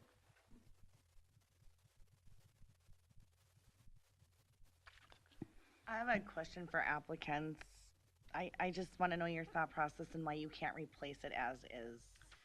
Because the bugs. I mean, the bugs are bad, so we're inside every night by like 7, 8 o'clock. It's just nice. We love the fresh air. We love being outside, but I can't because I get absolutely eaten alive. And so it's just a nice place to spend and have dinners with our family and our friends, and just to be able to open up the house to have an outside area to sit in.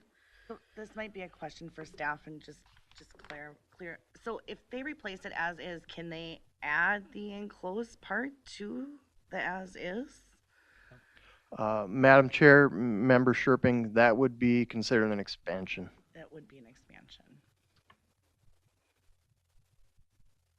Madam Chair, question for staff, or maybe the applicants. Are the Haydens the neighbors?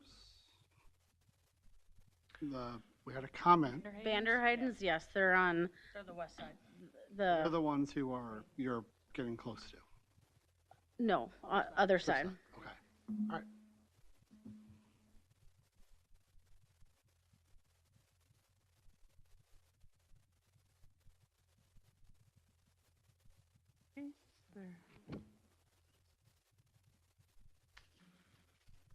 I just have a question about the expansion of adding the extra foot to the deck on the side of the house. Now, if staff could tell me again it's just maybe the first few feet of that then that would be encroaching? Yes, Madam Chair.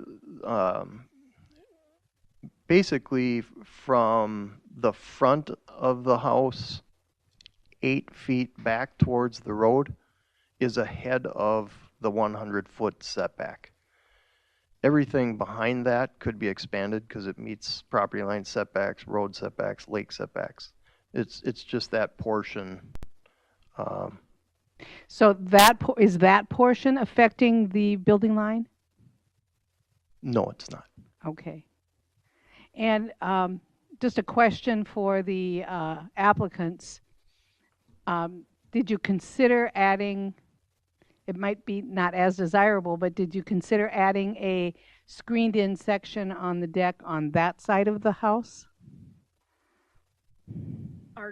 The door is on that side. It's the kitchen. It's just like the location of where everything kind of is inside the house, because the kitchen is on that side and the family room is on the side that it would be on.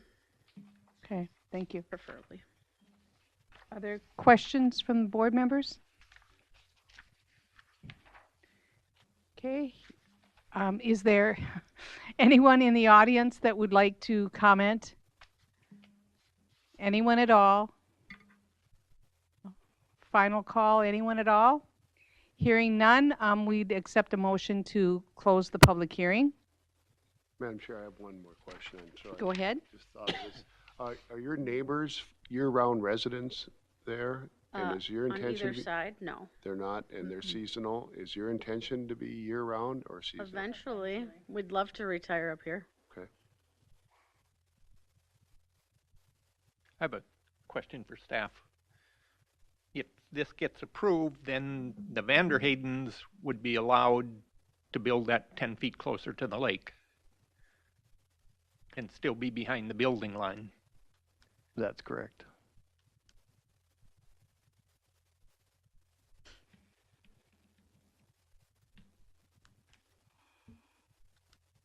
So if I actually, question to build on that. So the Vander Haydens can already, so as you indicated, the current house is in advance of the building line. And if I can interject, could you pull that picture back up again? Thank you. So as you indicated, the current house is advance of the building line. So we're just moving the building line a little further down. That's correct. The Vander Heidens home meets the 100-foot lake setback. So if they're 120 feet, they could do a 20-foot addition towards the lake.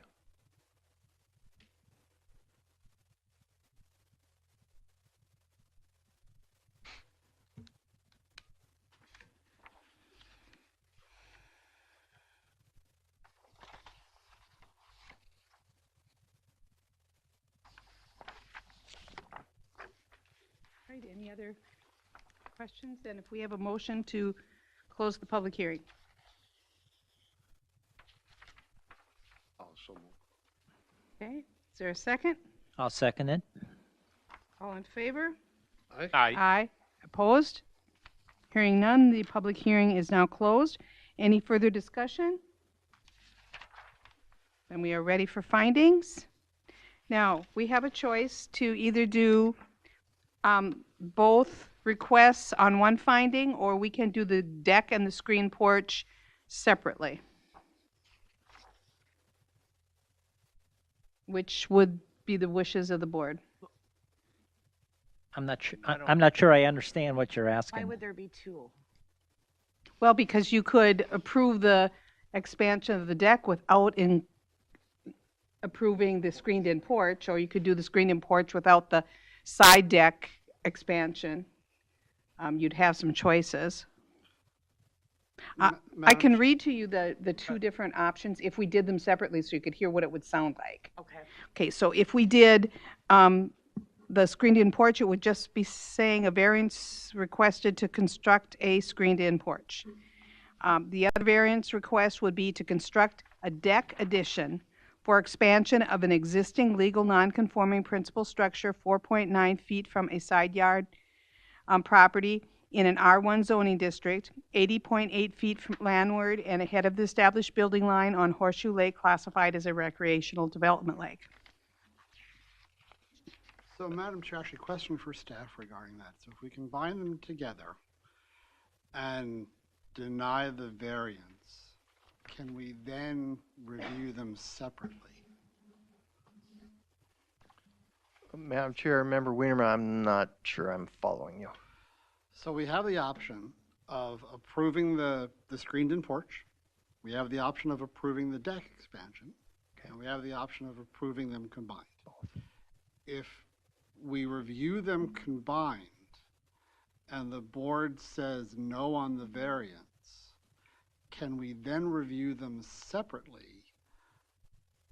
No, the No. variance is denied then. Right. At that point. Right. So if we wanted to do that, we would need to view them separately to begin with. Okay. Correct. All right. Yep. Is that what the wishes of the board would be, to view them separately? Well, the way I read this, I don't see how you can do that screen porch without redoing the deck. It won't support it. It's an old deck, so I'm looking at this as one thing. But you could do it the other way around. You could do the deck without the screen porch. But they wouldn't need a variance to redo the deck as is. Right. No. No. No, but if they wanted to add that additional foot onto the side of the deck, that they need a variance for. Well, correct? Yes. Let's ask the applicant, does that make any sense to you? I mean, isn't your thrust to want the screen porch? The whole reason for that side over there is there, and I'm sure you guys saw it when you visited, those stairs are not to code. Those stairs were there when we got there. There's no thing in the middle, so we're taking that out and just making it not choppy, I guess. It's just like a flow. So it's 8 feet all the way all the way from around. property line to our door, and then it goes down to 3 feet to their driveway, if you will. Yep. So it's just to get ideally, rid of just those. squaring it off. that. Yes. Yeah. Correct.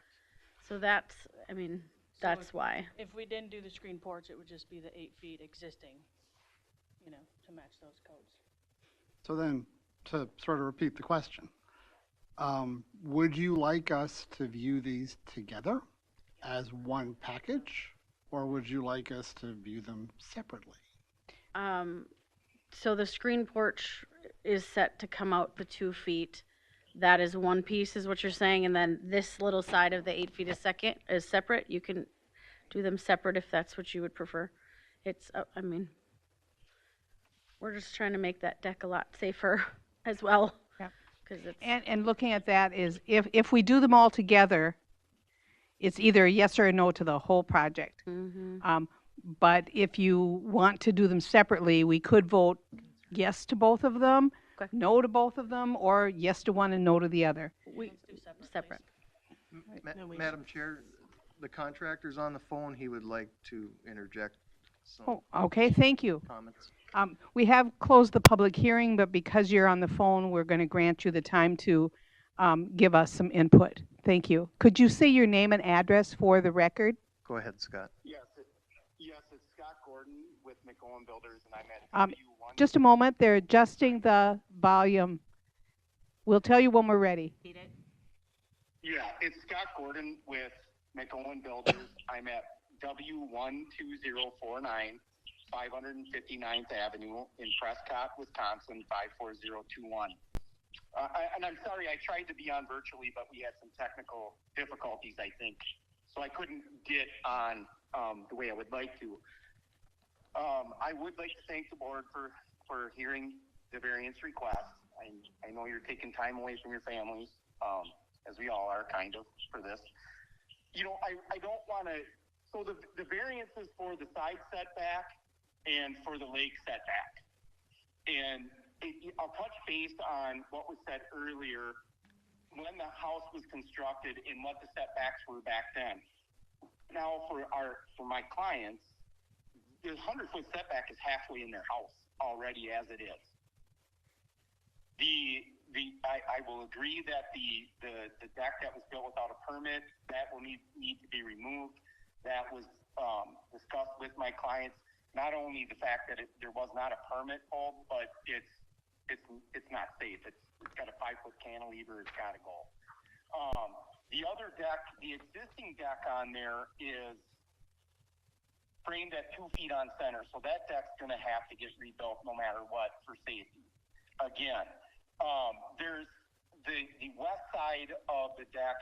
Yes, we are proposing to just go 8 feet all the way around, but that meets the side setback on the west side.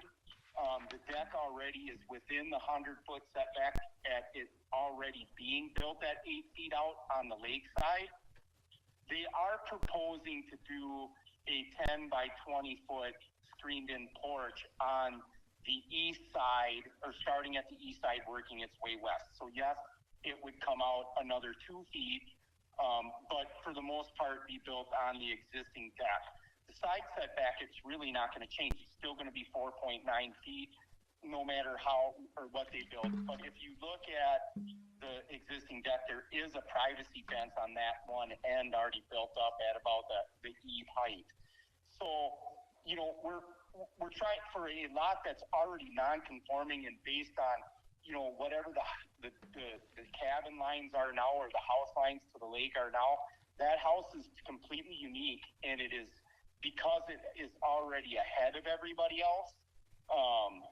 It really constricts them to what they can and cannot do. What's the sense of having a cabin if you cannot enjoy the lake side of the house? So for them to ask simply for a screened-in porch, I don't think that's a really strong ask for a variance on this particular lot in this particular house. It's very specific to their individual property. And realistically, we can't do anything. We can't put a roof over it. We can't even put it at 8 feet and keep it over the existing deck, because changing any of that structure would require a variance no matter what, as soon as I go to put a roof on it.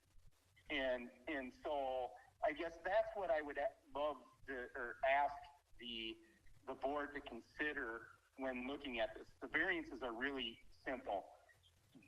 It's the 4'9", which we're not going to go past where we're at already, and we're already halfway in their house with the 100-foot setback of the lake. And I hope that makes sense. I feel like I'm a little bit at a loss because I couldn't be there. I have a house that's closing, and I just couldn't make it there tonight. You first and foremost, we'll get rid of the non-conforming deck. We'll get rid of the impervious and make sure that we're within the impervious percentages. We'll get the well or the septic certified. We'll do everything that you guys are asking in that request. So I just felt like I needed to interject just because I wasn't able to be there virtually. So I guess that's all I have to say. Okay, thank you. Does the board have any questions for the contractor? Okay, seeing no questions, thank you for your input. And so we'll move forward then with the meeting. It sounds like from the conversation that my understanding is that the majority would want us to do them separately. Am I correct? All right, I'm seeing nodding heads, so we will do them separately. A probably the deck first, because the screened-in porch might be a moot point if we don't approve the expansion of the deck. Possibly. All right, so the first finding of fact is going to be to construct a deck addition to, or for the expansion of an existing legal non-conforming principal structure 4.9 feet from a side yard property line in an R1 zoning district, 80.8 feet landward and ahead of the established building line on Horseshoe Lake, classified as a recreational development lake. Number 1, the proposed use is allowed in the zoning district in which the subject property is located, yes or no? Madam Chair, Jason Wienerman, it is an addition to it is a residential addition on a residential structure that's eligible in the R1. All right, any other comments for that one? Rob? Yes. Amy? Yes. Dan? Yes. George? Yes. And I am a yes. All right, number 2, the variance will be in harmony with the general purposes and intent of the official controls and any related ordinances, yes or no?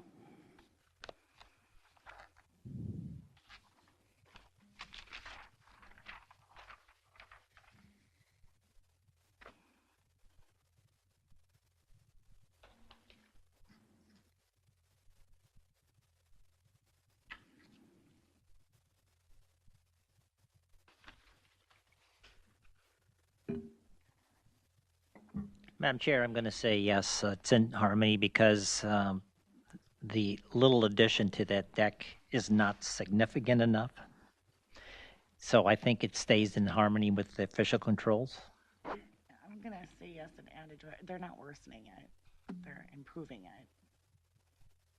Madam Chair, I would concur with those findings and say yes, they're actually removing that non-conforming structure that wouldn't have been found had they not asked for this. So as you indicated, we are seeing a significant reclamation of the site. Okay, Rob? Yes. Dan? Yes. And I am yes as well. Okay, number 3, the variance will be consistent with a comprehensive plan. Madam Chair, I'm going to say yes. And living goals number 3, where it says supporting housing safe, because that deck is not safe. So it would be it would be an improvement. Okay. Any other comments for number 3? All right, Rob? Yes. Jason? Yes. Dan? Yes. George? Yes. And I'm a yes. Number 4, the property owner proposes to use the property in a reasonable manner. Madam Chair, having a deck on a lakeshore property is definitely a reasonable use. Any other comments? All right, Rob? Yes. Amy? Yes. Jason? Yes. Dan? Yes. And I am a yes. Number 5, the plight of the landowner is due to the circumstances unique to the property, not created by the landowner. Madam Chair, I'm going to say yes, they didn't create the issue. It's how the house had been built originally.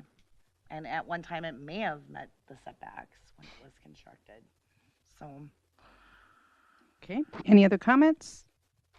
I'm also going to say yes. You know, the shape of those lots and location of those lots back then, you know, obviously it'd be pretty tough to go back and redo the past. So. And that was a very small lot. Yeah, they're all small now. Yes. Okay, Rob? Yeah. Jason? Yes. George? Yes. And I'm a yes. Number 6, the variance, if granted, maintains the essential character of the locality. Madam Chair, I'm going to say yeah. The other homes, adjacent to them, each have decks on the back. Not going to change anything. Other comments? Madam Chair, I'm going to say no. It does push the building line closer towards the body of water. So we are changing the potential building line structure for the entire neighborhood if we approve this. Okay, any other comments?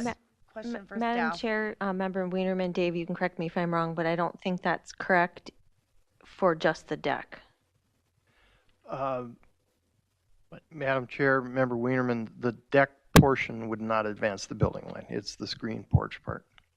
I withdraw my no. So then you would change your no to a yes? Correct. All right. Any other comments? Can I ask a question for staff on that building line? Would it just be the one neighbor or would it be the both sides?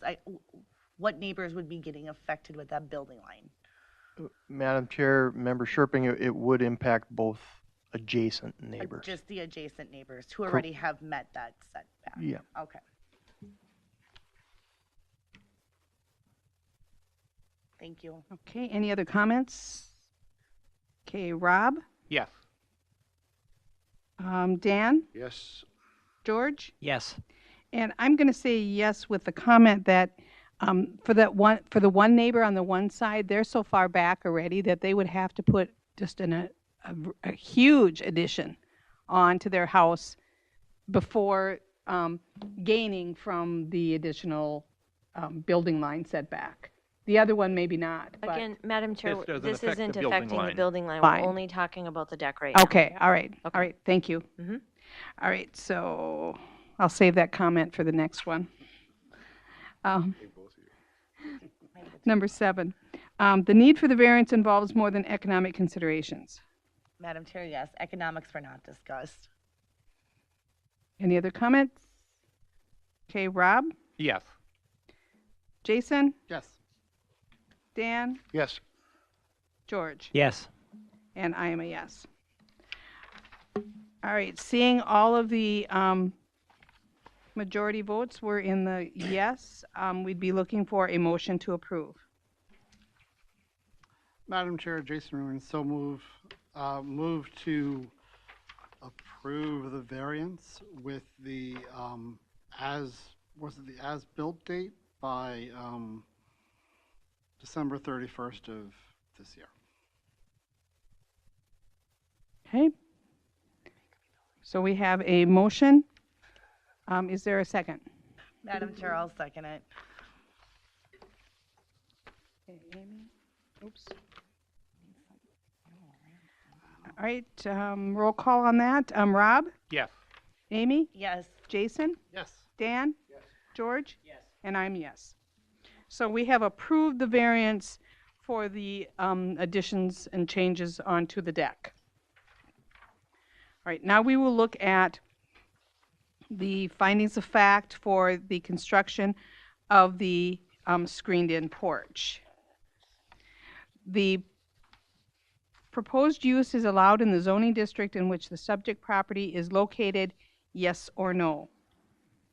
Madam Chair, I'm going to say yes. The screened-in area on a deck is approved in that zoning area. That use.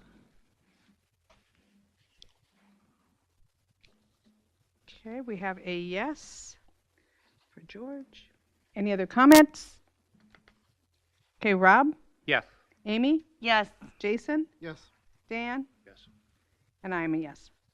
Number 2, the variance will be in harmony with the general purposes and intent of the official controls or any related ordinances. Madam Chair, I'm going to say no under the section 5.1.2C, numbers 1, 2, and 3. It doesn't meet any of those requirements. All right, any other discussion on number 2?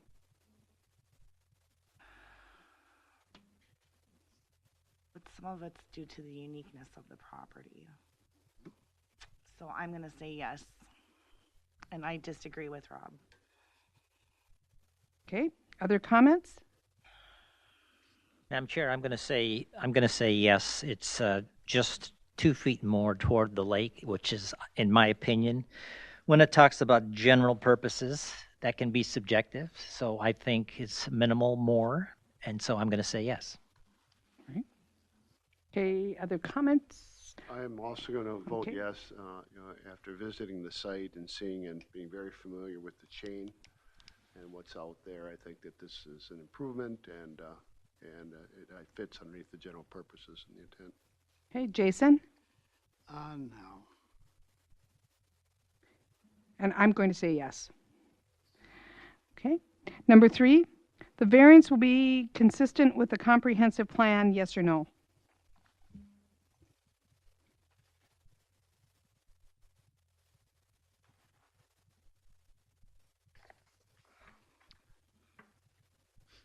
Madam Chair, I will say at this time, living goals, what is it, number 3? No. And also, 5. I'd like to add on to Jason's, and I am a yes with number 4 under living goals. It is going to be something that would be built up to code as well.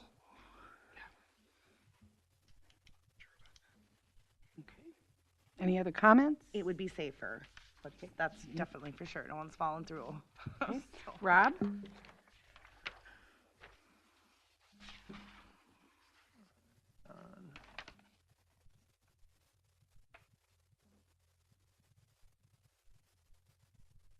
I'm going to say no under Lakeshore Living Policies number 8, where it's going to alter the sight lines of both neighbors.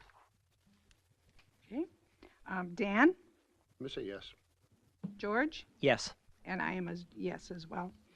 Number 4, the property owner proposes to use the property in a reasonable manner. Madam Chair, I'm going to say yes. It is reasonable to want a screened-in porch so you can sit outside and enjoy it. And other homes have it. All right. Other comments? Okay. Rob? Yes. Jason? Yes. Dan? Yes. George? Yes. And I'm a yes. Number 5, the plight of the landowner is due to the circumstances unique to the property, not created by the landowner. Madam Chair, you go ahead. Nope, you go. All right. Madam Chair, I'm going to say yes. It's not, the property is small, the lot is small, so it's difficult to abide by all the restrictions. And I'm going to say yes and add on to George's. You know, that house was constructed that way. Obviously, you can see that when looking at the maps. So that wasn't anything they had control of. Okay. Rob? Yes. Jason? Yes. Dan? Yes. And I'm a yes. All right. Number 6, the variance, if granted, maintains the essential character of the locality. Madam Chair, again, yes. The other homes there have porches screened in. And Madam Chair, I think this is the appropriate time for the no from me. With the building line. With the building line potentially giving opportunity for the neighbors to advance. Okay. Other comments? Okay. Rob? No. Moving the building line is not a good idea. Dan? Yes. George? Yes. And I'm a yes for the reasons I stated before, was that even though it moves the building line, for one of the neighbors, it would have to be a huge expansion before the building line would factor in, because they said it would be like a 20, they already have 20 feet that they could build out without hitting the building line already. The other neighbor, I don't know, but I think it looks like it might be a minimal difference. It would be a difference. But Madam Chair? yes, if Could I you can get correct me if I'm wrong. Jason's vote again? I missed. No, okay, thank you. Yeah, I had Rob and Jason no, and the rest are yes. That's what I I'd have like too. to add comment, there is neighbor support here for this as well. Let's not forget that. But he'll benefit from that if he wants to. But what's he going to benefit from? He's going to He have can to build down add a closer to the lake. huge expansion. Huh?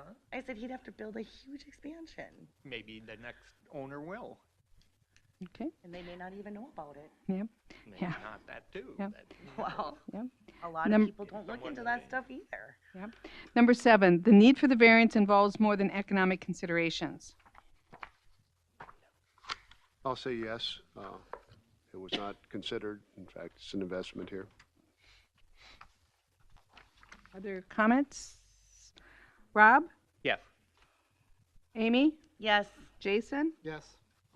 George? Yes. And I'm a yes.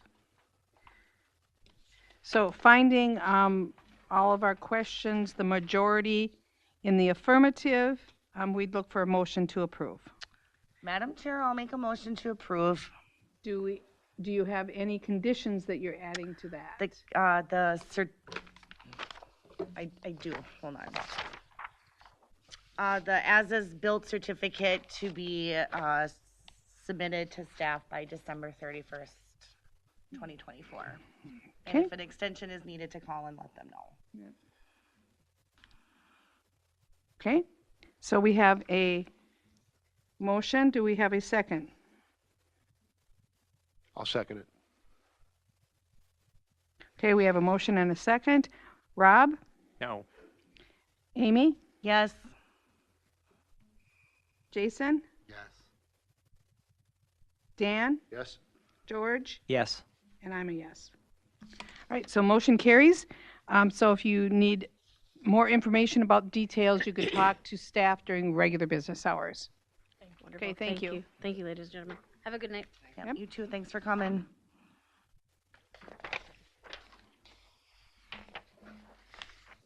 Madam Chair, can we take a 5-minute break? Yes, let's see, let's look at the time is 8:01. Oh, 8:09. So let's say 8:15, we will resume.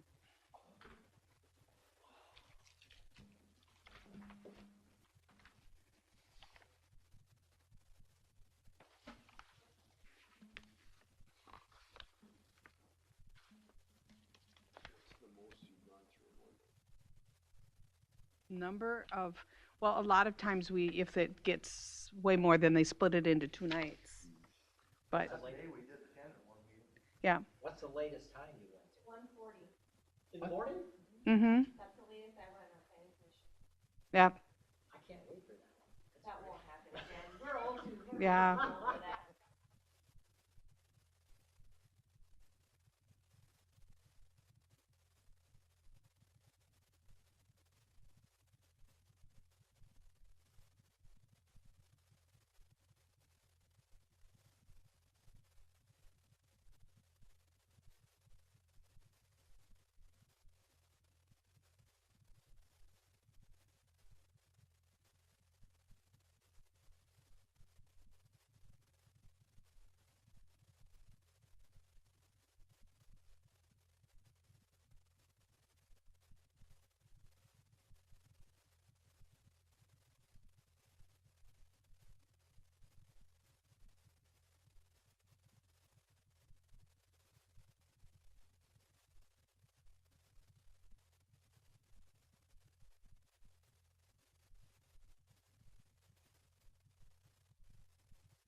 Item number 6 on our agenda is a request from Craig Schoenberg Construction, St. Cloud, Minnesota, on behalf of Mark Krebsbach, Cold Spring, Minnesota, from section 6.2.1A of Seward County Land Use and Zoning Ordinance 439 to construct an addition onto an existing residential accessory structure that will exceed the 1,800 square feet on a property with a lot area of 2 to 4.49 acres in the Shoreland Overlay District. The said ordinance allows for a maximum accessory building of 1,800 square feet for a property with a riparian lot area of 2 to 4.49 acres in the Shoreland Overlay District. The affected property is Lot 1, Block 2, and outlots ABC, all in conservation on Big Fish, Section 29, Track 124 North, Range 30 West, Collegeville Township. And the property address is 17616 Waters Edge Court, Cold Spring, Minnesota. And if you could introduce yourself and share your address, please.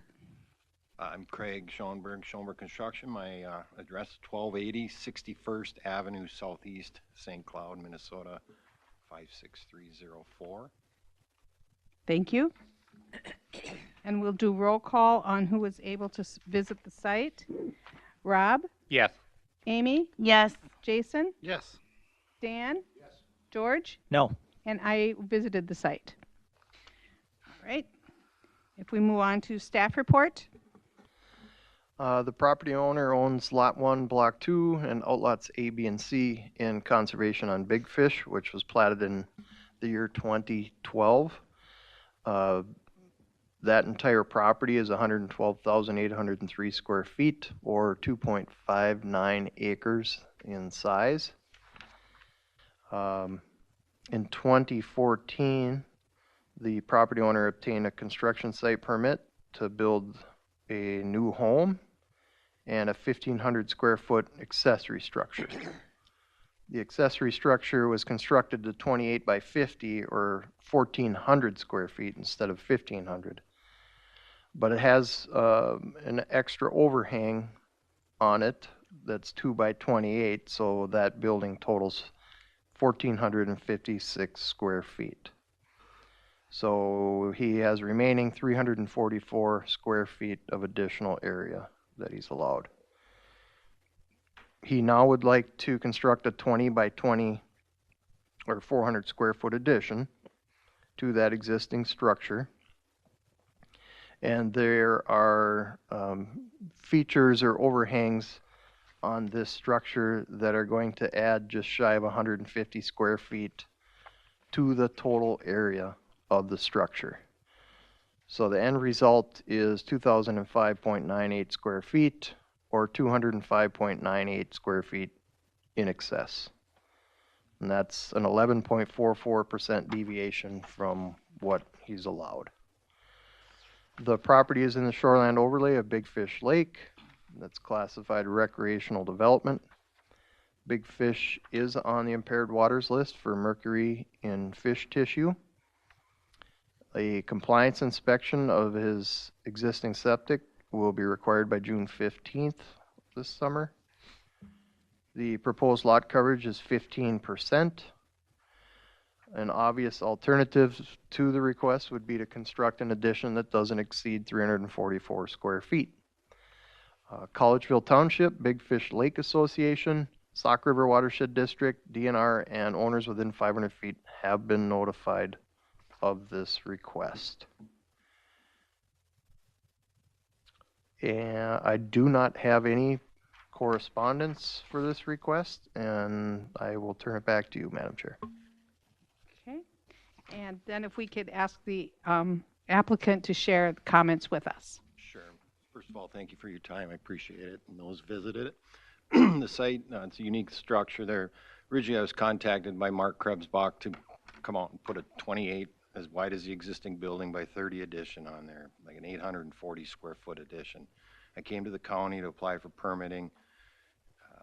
unknown about the 1,800 total square foot accessory building, which there are other buildings in the area of that size, and was informed of this. And so okay, that's not great news, but it is what it is. We shrunk the addition down to a 20 by 20 addition with the mindset that there's an existing 1,400 square foot building there. I was unknown that it was pulled for a 1,500 square foot. I didn't build the original structures. And so then I had it redesigned preliminary. Those aren't necessarily final drawings, but came back with the 20 by 20 addition equaling 400 square feet, adding on for a total of 1,800 square feet. And at that time was informed that there is a restrictions on overhangs, total overhangs of buildings, mainly anything over 2 feet. And so that is the reason for the variance of square footage on overhangs, basically. I have a question. What is the addition for? What's the purpose of it? That's his outbuilding there, and it's a screen porch kind of thing, like get away from the bugs and.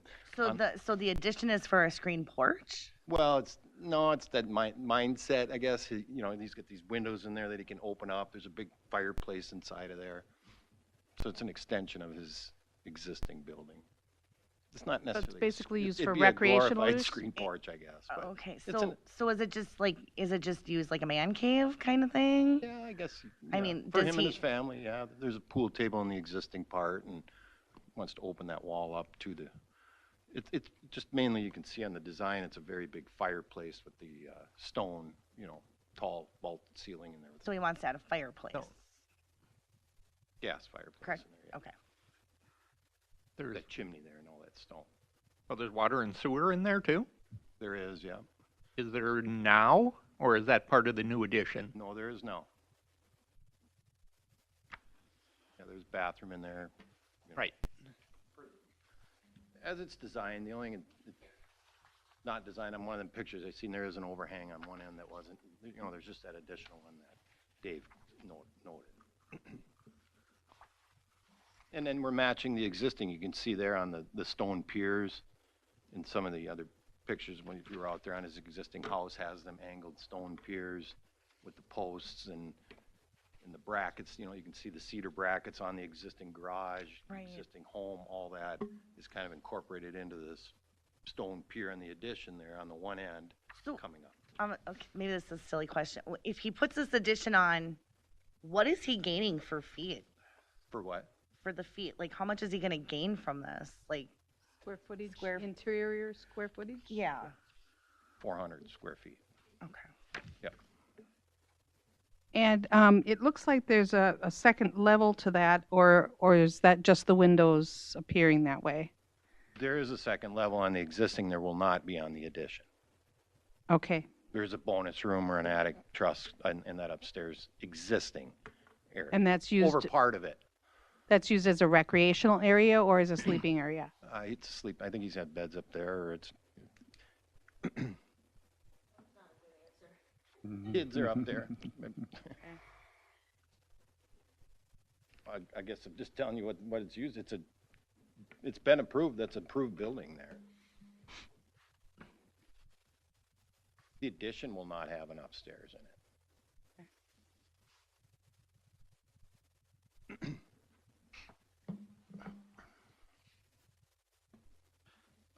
Question for applicant. So you've got the 400 square foot addition of additional space in there. Is there any interest in the landowner in narrowing that to bring it into compliance? You would need to cut that addition in half then, I guess. You know, for overhangs. Again, it's 200 square feet. But basically, it's aesthetics is what it is. He'd prefer not. I guess he shrunk it over 50% from his original Just add a 28 by 30 addition was what was designed on there. Well, you say that like it's a good thing. It's not that he shrunk it, it's that he's still over. I understand that. I'm just saying, no, he wouldn't prefer to shrink his, again, I guess me true as a builder, I'm looking at a 1,400 square foot building and he wants to add the 400 for a total of 800. I get the square foot size, but it's 200 square feet over. But now about the overhangs, I mean, he's not gaining anything by them extra large, other than meeting the existing building, right? He's not gaining any living space or recreational No, space it's or anything. It's purely design. If you go to that one picture there, you know, with the stone piers to match with the He's brackets. trying to aesthetically match it to the house, correct? Yeah, he wants to maintain the same character of the rest of the structure on the property. Why didn't he do that when he built it in the first place? The porch and that, I think he probably had a new need. He had a new need for a Budget, yeah. fireplace, a recreational area that's a vaulted area. It's going to be beautiful. That's the beautiful they want to spot. hang out in there. Very good view of the lake there. Far off the lake. Meets all the setbacks. To me, it sounds like he's just building another house. No, he's building a fireplace. That is a want, not a need. I mean, you got everything you need to live there. Right. I'm not saying that recreational rooms aren't fun. I mean, we have a game room in our shop for our kids, and yeah, was it used when they were at home? Absolutely. Now it sits empty. And it's beautiful. Mm-hmm. People's needs change. We plan to reuse even, you know, some of the cedar brackets that are on the existing garage, you know, on the existing end of that gable wall. So, you know, it's just matching the character of it. It's But he could still do that and meet the requirement. He'd just have to come up with a different design, correct? Again, you would have to shrink it that 206 square Right. feet. You're talking a 196 square foot addition. Yeah. Madam Chair. Question for the applicant. Has Big Fish Lake Association, generally they weigh in on these? They didn't comment on this at all, or do you know?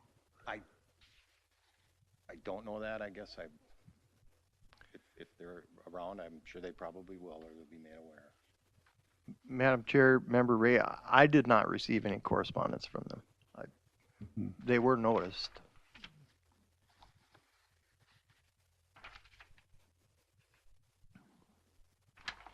Madam Chair, I did walk on the site and I understand what the reason and the location. You know, they've got it's a huge addition to this property, you know, going forward. And it's a lot, the architectural elements are actually enhanced from what I think is on the house, you know, because the presence of that large fireplace, that stone, I don't see stone going anywhere higher than just the bases for the columns anywhere else on it. So it's On the existing? on the existing. Sure, yeah. It's for the fireplace, chimney, basically. Yeah.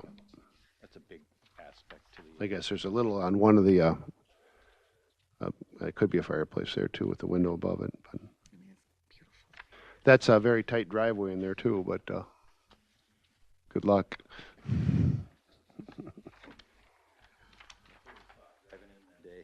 Yes, yeah, yeah.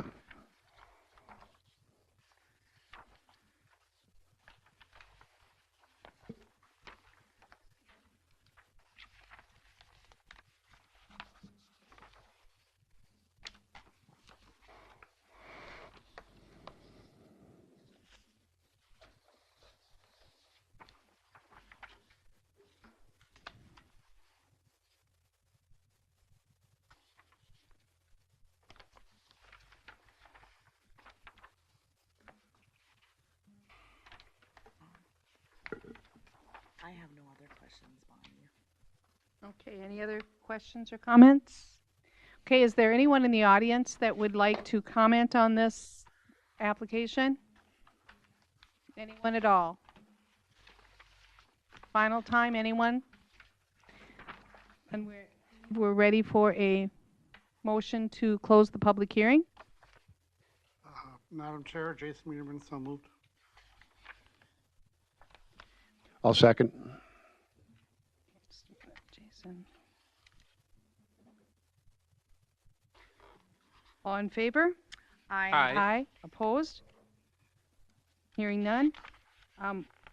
We'll move on to any other discussion before we go to findings? All right. Madam Chair, I have one additional question to the applicant. Mr. Krebsbach couldn't attend, or? Okay. Yes, I left a message for him. I wanted had a question for him. He didn't return that. So. No. And this particular one, because I did have a business relationship with this family with a previous job that I had, I'd like to abstain from voting on this particular item.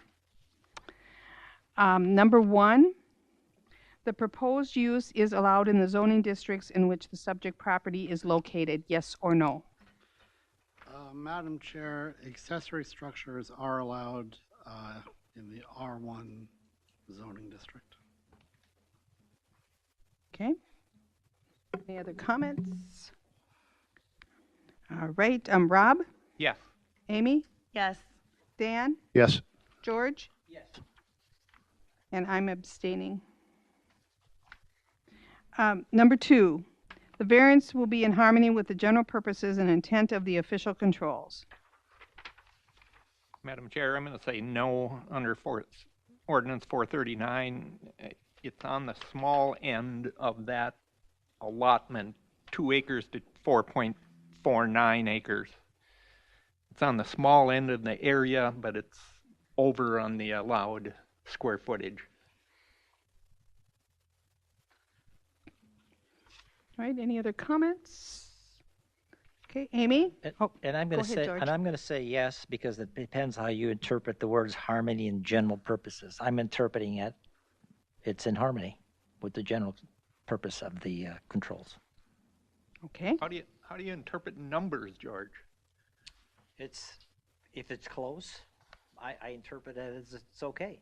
If it's a couple feet off or it's 1,000 feet more, depending on what the whole magnitude of it is, that's the way I look at it. Okay. So like you're saying, the overhangs basically would be over, right? Yeah. Okay. And the overhangs, in this particular situation, the overhangs are critical to maintain the harmony of the architecture of this property.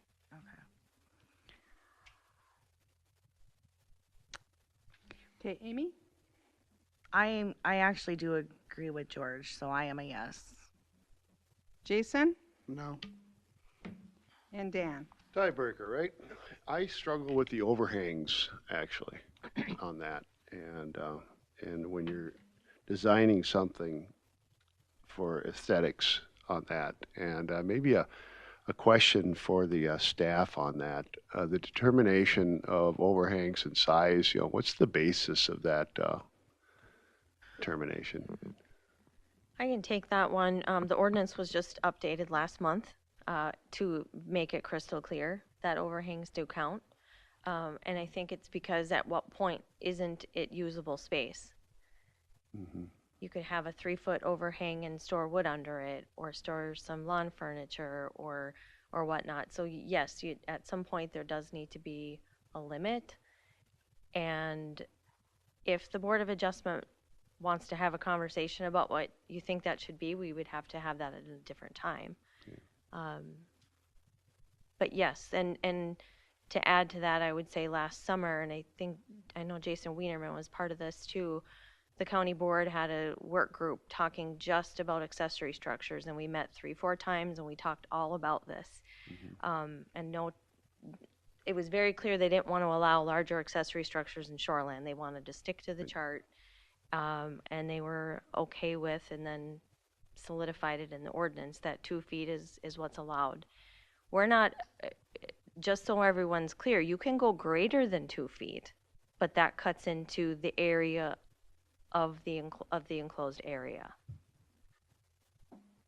So people have choices, right? Right. Yeah, so for me, if this was a normal building, overhangs are kind of all the same. But this is not a normal architecture. It's high-end architecture.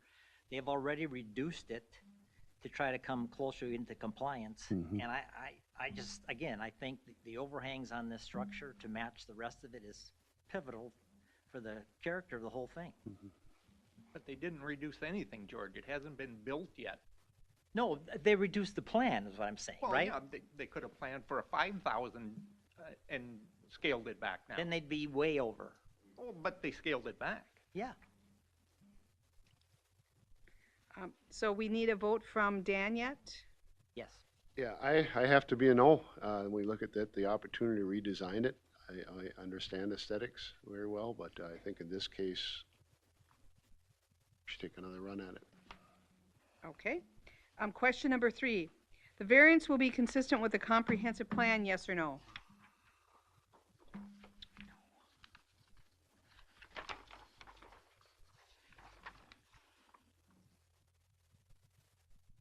Madam Chair, I'm going to say yes under Lakeshore Living Policies number 8.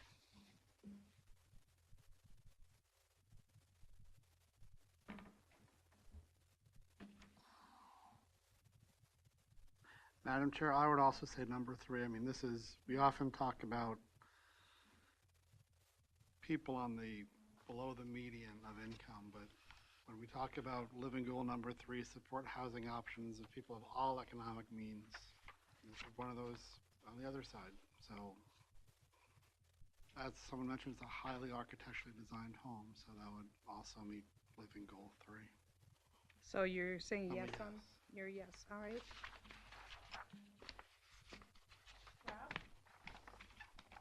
Yes. Amy? Yes. Dan? Yes. Okay. Number 4, the property owner proposes to use the property in a reasonable manner, yes or no?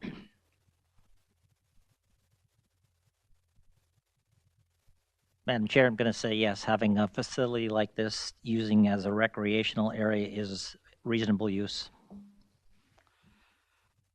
Madam Chair, I'm going to say no, because it says the board shall consider what reasonable use of the property is lost by strict enforcement of the official controls.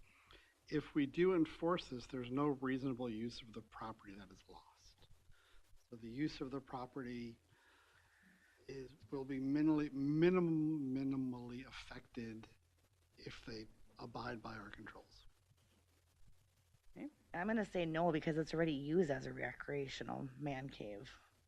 It's just basically adding an addition for aesthetics to put a fireplace in. Rob?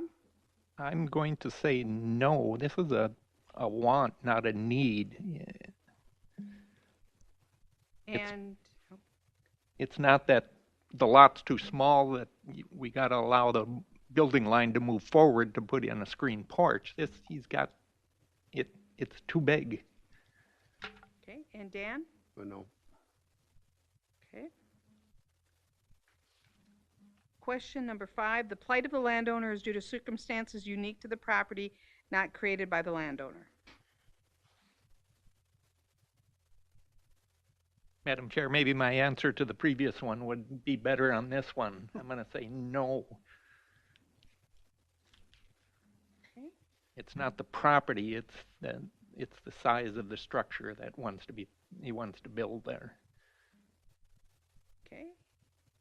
Any other conversation? Amy? I am a no. He's creating this. Jason? No. Dan? No. No. George? Yes. Number 6, the variance, if granted, maintains the essential character of the locality. Madam Chair, Jason Reederman, I'm going to say yes. I mean, this house is kind of tucked back in a little nook unto itself, so once you get off the parcel itself, the locality character does not really change. But I'm going to be a yes to that because there's other houses there. I mean, you do kind of build your house to match your shed, and they are in the area there. Okay. I'm going to say yes, with a comment about what I see happening in that expansion over there. You know, it's being overbuilt. Those were wide open areas not too long ago, and there's a lot of structures on there. And going into the drive of this place will lose urban feel, because this building is going to come out very close to that road the way it's sitting right now. And but I think that, you know, right now, currently that's the way it's going. But that's just a comment for future. Okay.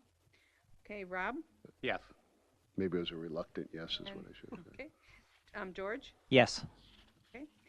Last question. The need for the variance involves more than economic considerations. Madam Chair, I'm going to say, yeah, economics weren't discussed. Any other conversation? Madam Chair, I'm going to say there were economic considerations because of the unique design of this building. It's a highly designed, very artistic construction. So this was designed to be in line with the developed nature of the house.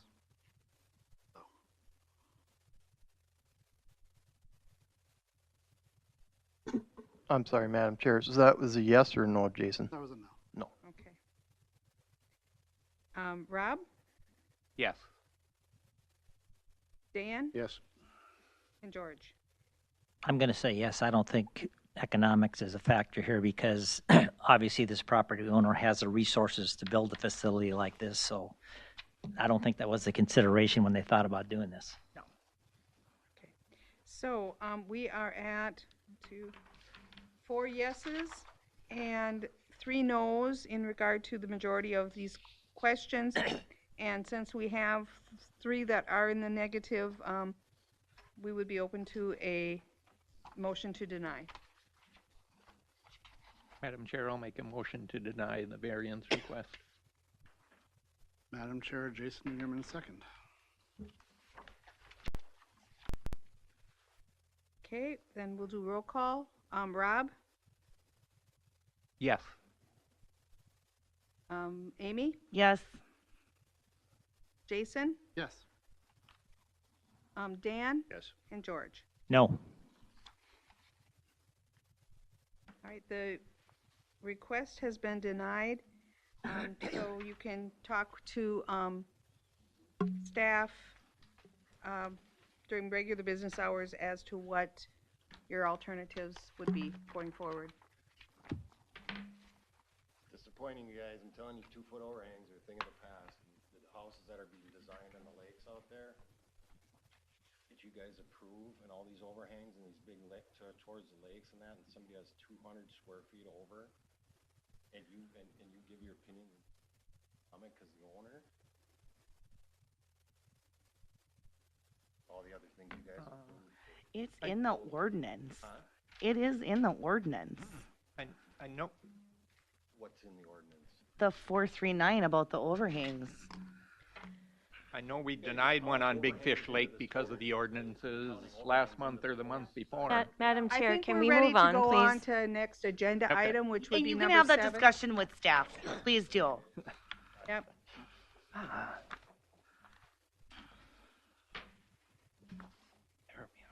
Okay. Okay, we're ready to move on to number 7, which is the request is to consider an after-the-fact request from 7.23.1A of Stearns County Land Use and Zoning Ordinance 439 to leave as placed a manufactured home with an alternative anchoring method. The said ordinance requires manufactured homes meet the manufactured home building code.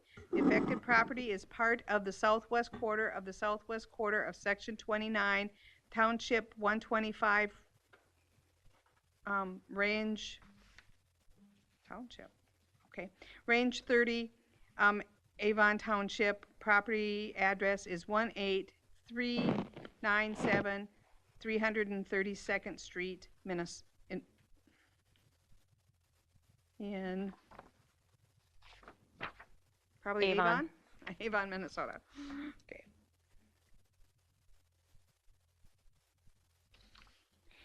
Okay, and applicant, if you could say your name and address for the record, please. Amanda Reeve, 18397 332nd Street, Avon, Minnesota. Okay, and I'm going to make sure that you're close enough to the mic because I'm wondering if she's picking up on you. Can you hear me now? Yes. Okay. Should I repeat that? Yes, please do. Amanda Reeve, 18397 332nd Street, Avon, Minnesota, 56310. All right, thank you. And then we'll move on to roll call of who could visit the site. Rob? No. Amy? No. Jason? No. And I did not. Dan It says, please do not Right. conduct a site visit. and George did not. Right, I did not. Okay, thank you. The staff report, please. Yes, that'll be me. And so we've been working with Evergreen Manufactured Home Park for a while, and this is the last of many zoning violations and manufactured home park violations, that ordinance violations that we've had out there. And so by way of background, this park's been around since the 70s or the 80s. They are licensed for 36 homes. However, many of the lots are vacant. And the county has been really diligent in continuing to work on safe homes out in that area and keeping up with compliance.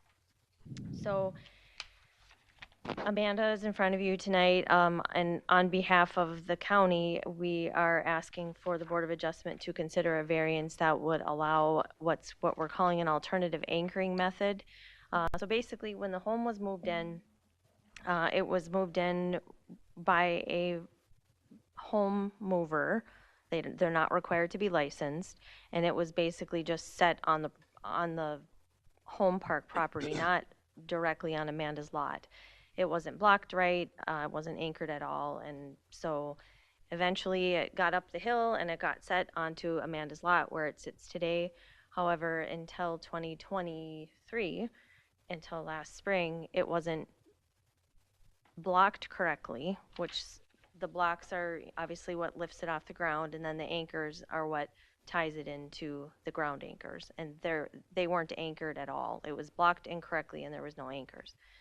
So throughout the 2021 and 23 to work on some compliance, the county did seek a court order, and a judge granted an order that would allow us to abate the situation. So abating the violation would mean we can move the home out, we could hire someone to anchor it correctly and do all the work.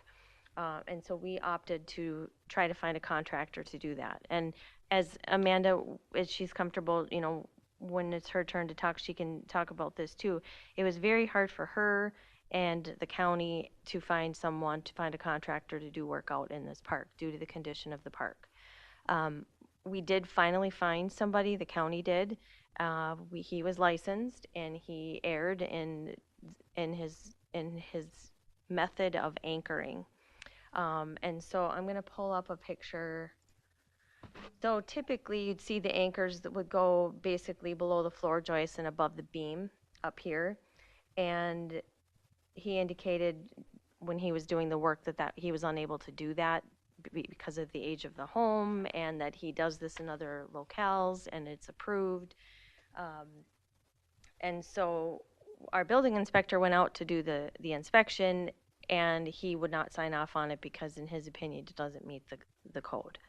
So what we are asking for the Board of Adjustment to consider would be consider a variance allowing it to remain as is, as substantially compliant with the manufactured building code, because everything is correct except for the position of the anchors, of the straps. I'm sorry, the number of acres are correct, the blocking's correct, the gas, water, sewer, that's all good. It's just the method of anchoring.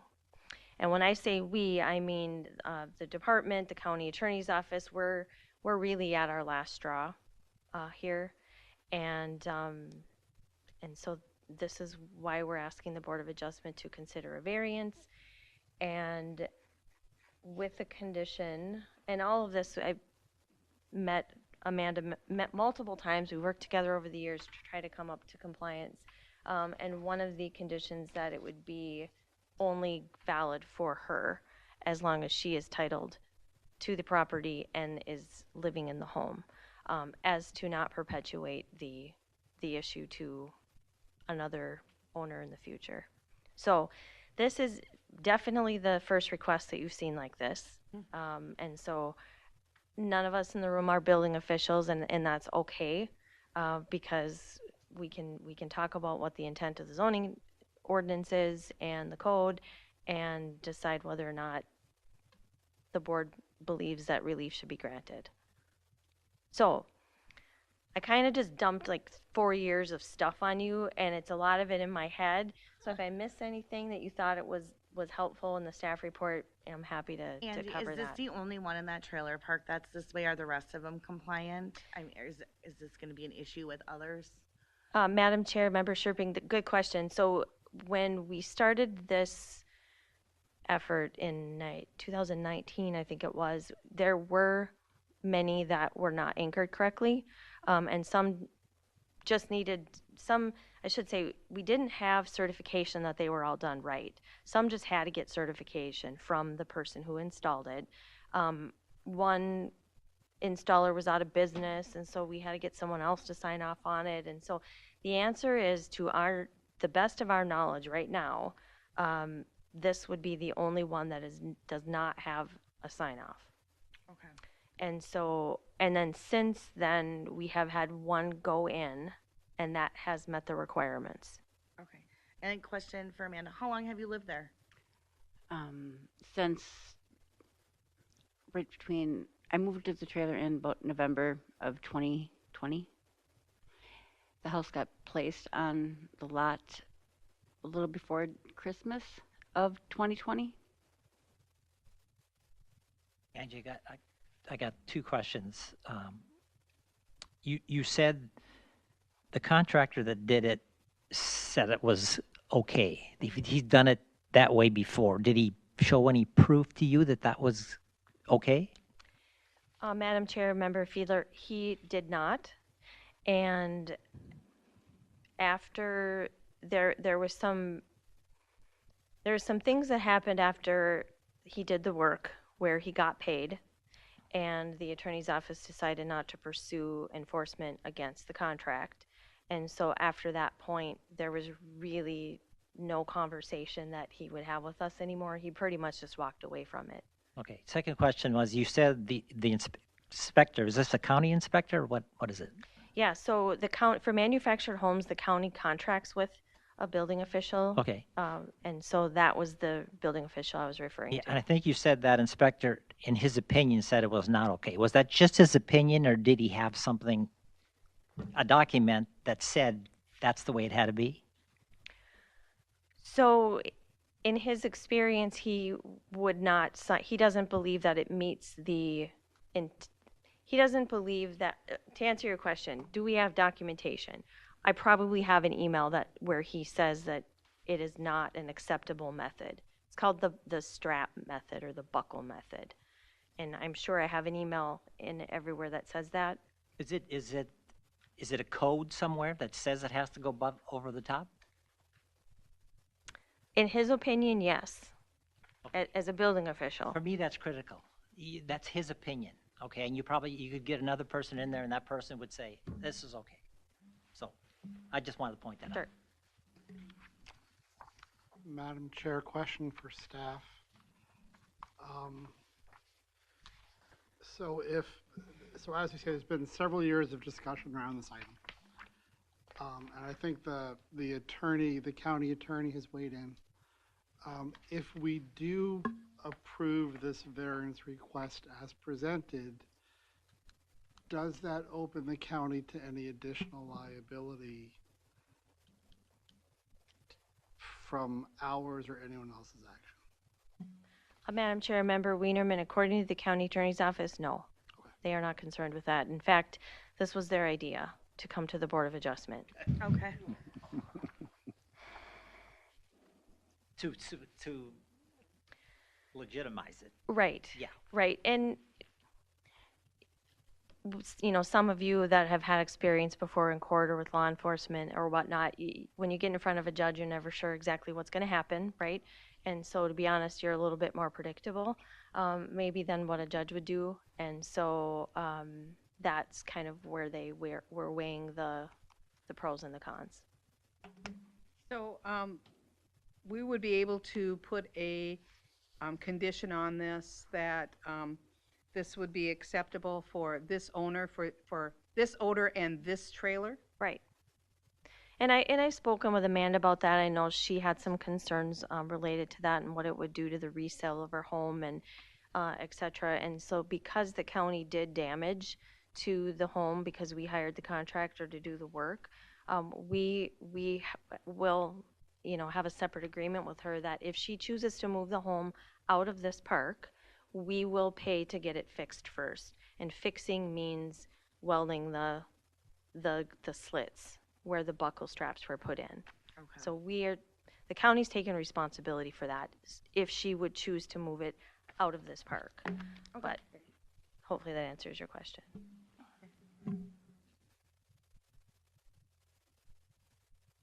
Okay, any other discussion? All right. Then is there anyone in the audience that would like to speak to this request? Yep, come on up to the podium right up here so that we can get you on record. And if you can state your name and address and then share with us your thoughts. Yes, my name is Jay Brandel. I live at 6 Evergreen Drive, Landfall, Minnesota, 55128. My concern is, can you hear me? Yeah, now we can. This strapping it's easily fixable. It's not really even, it shouldn't be the issue that we're here for. Some of the things that were said, these liabilities with the county and what's going on in the back space here, really should be talked about. Maybe this is not the right time and place, but having any conditions put on this because of that strapping, I don't think it's correct at all. I mean, it's way off base. I have some background in it, and it's easily fixable. It's not even an issue. And the conditions that they have on this, they're for other reasons, I believe, but I won't get into that now. But for this purpose and for what we're here, there should be no conditions on her having by letting this go. The straps go right over the top. It's not a problem to fix. First contractor should have fixed it anyway, so. But as far as conditions go, this is not the time and place for the conditions. Let a judge do that. That's all I have to say. Thank you. Okay, anyone else that would like to comment? Anyone else at all? Final call for anyone? All right, then we will move on to a vote for closing the public hearing. So do we have a, Chair, I've closed the public hearing. okay, you will make a motion to close? Yes. Is there a second? I'll second it. Okay, all those in favor say aye. Aye. Aye. Opposed? Hearing none. We'll move on to findings. Okay. Number one, is the proposed use allowed in the zoning district in which the subject property is located?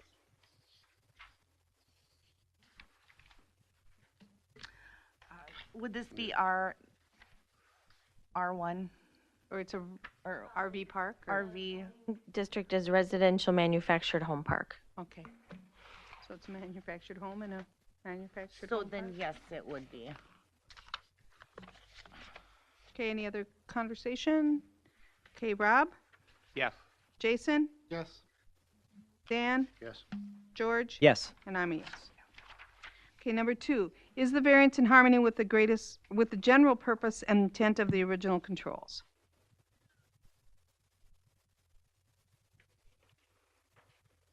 Madam Chair, I'm going to say yes. The goal is to have it properly anchored, and according to some people, they're doing that. It's an alternative safety anchoring that they're using, so yes. Amy is a yes. Anyone else? Madam Chair. I would confirm the yes. The attorney has reviewed and recommended this course of action, so I'm assuming the attorney understands the reason for our ordinances and would provide us good guidance.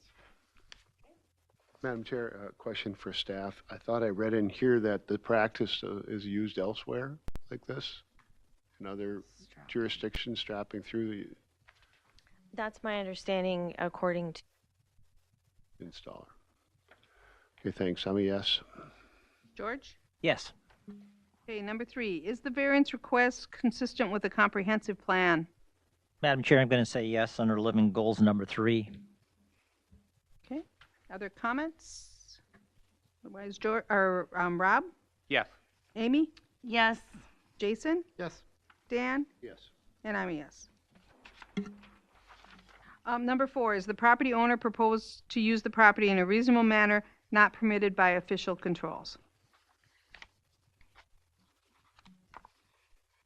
Madam Chair, I'm going to say yes. This is a mobile home park, and she uses it as a mobile home. Okay, any other comments? Rob? Yes. Amy? Yes, and I'm going to add on to that, you know, that she tried to get someone out there. I mean, it was COVID year. Nobody wanted to come out there. They finally found someone. So, yeah. Okay, Jason? Yes. Dan? Yes. And I'm a yes. Number 5, is the plight of the landowner due to circumstances unique to the property not created by the landowner? Maybe that answer should go to number 5 for me. So, yes. Yes.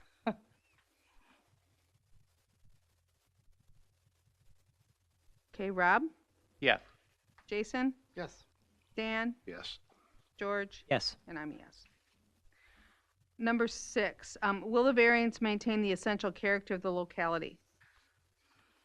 Madam Chair, I'm going to say yes. It doesn't really matter because you can't see it anyway, so it's not going to change the character of the place.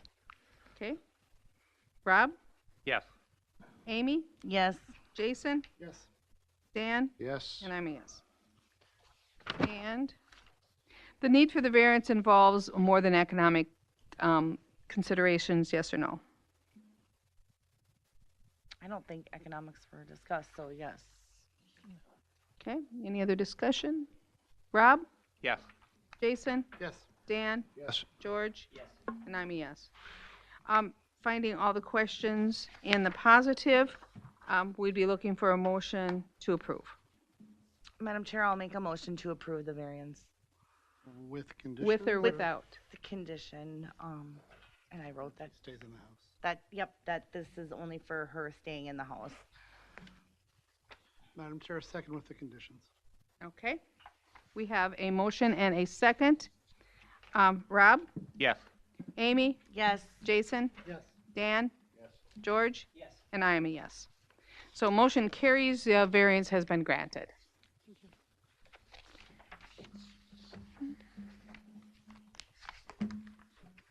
Okay, does staff have anything additional for us? I believe the presentation that was originally scheduled for tonight has been postponed to another time. Is that correct? Correct. That's correct. Was that the Russell? The rules, yeah. I seen that last night. Do I have to? You can ditch out next time if she Okay. does it later, yeah. A lot of times you ask how many there is for next month. I think currently we have 2. Oh. Deadline's Monday at 4:30. Okay. Okay. 2. And one of those is a prior approved variance for 35% lot coverage. And it's considerably over that. Okay, so it's an after the fact. Overbuilt. Okay, they've overbuilt what they What does were that given. mean? We approved it for 35% and they went over that? Correct. Who was it? I think we should, we probably don't want to get into too many details or we're going to get in violation of the open Okay. meeting law, but yeah, we'll give you Are everything. we still open meeting? Yeah. Okay. But just a general conversation, I mean, Dave and I, we're all just scratching our heads with, the lots are small, people are overbuilding. What they bring in front of you is 24.99%, and they go just a hair over or a little bit more over than that, and they're in violation. And then everything's done, seeded, built, tarred, and we don't have the answers, but you guys are part of the solution sometimes. So, yeah. The word gets out there. Can- As to actions that happen. Yeah. I can wait till the meeting's over. I'll make a motion to adjourn then. Okay. Wait, don't we have to do the meeting minutes? Oh, yes. The minutes. I'll make a motion to approve the minutes from April April 11th of 2024. I'll second. All right, all in favor? Aye. I'll make a Opposed? motion to adjourn. None? I'm sorry. Oh, opposed, none? Look at them. Yeah. Okay, we'll take a motion to adjourn the meeting. I'll make that motion. Second? Second. Everyone approved? Aye. Anyone opposed? Meeting is adjourned. Nice job. Okay. I've never agreed with the under.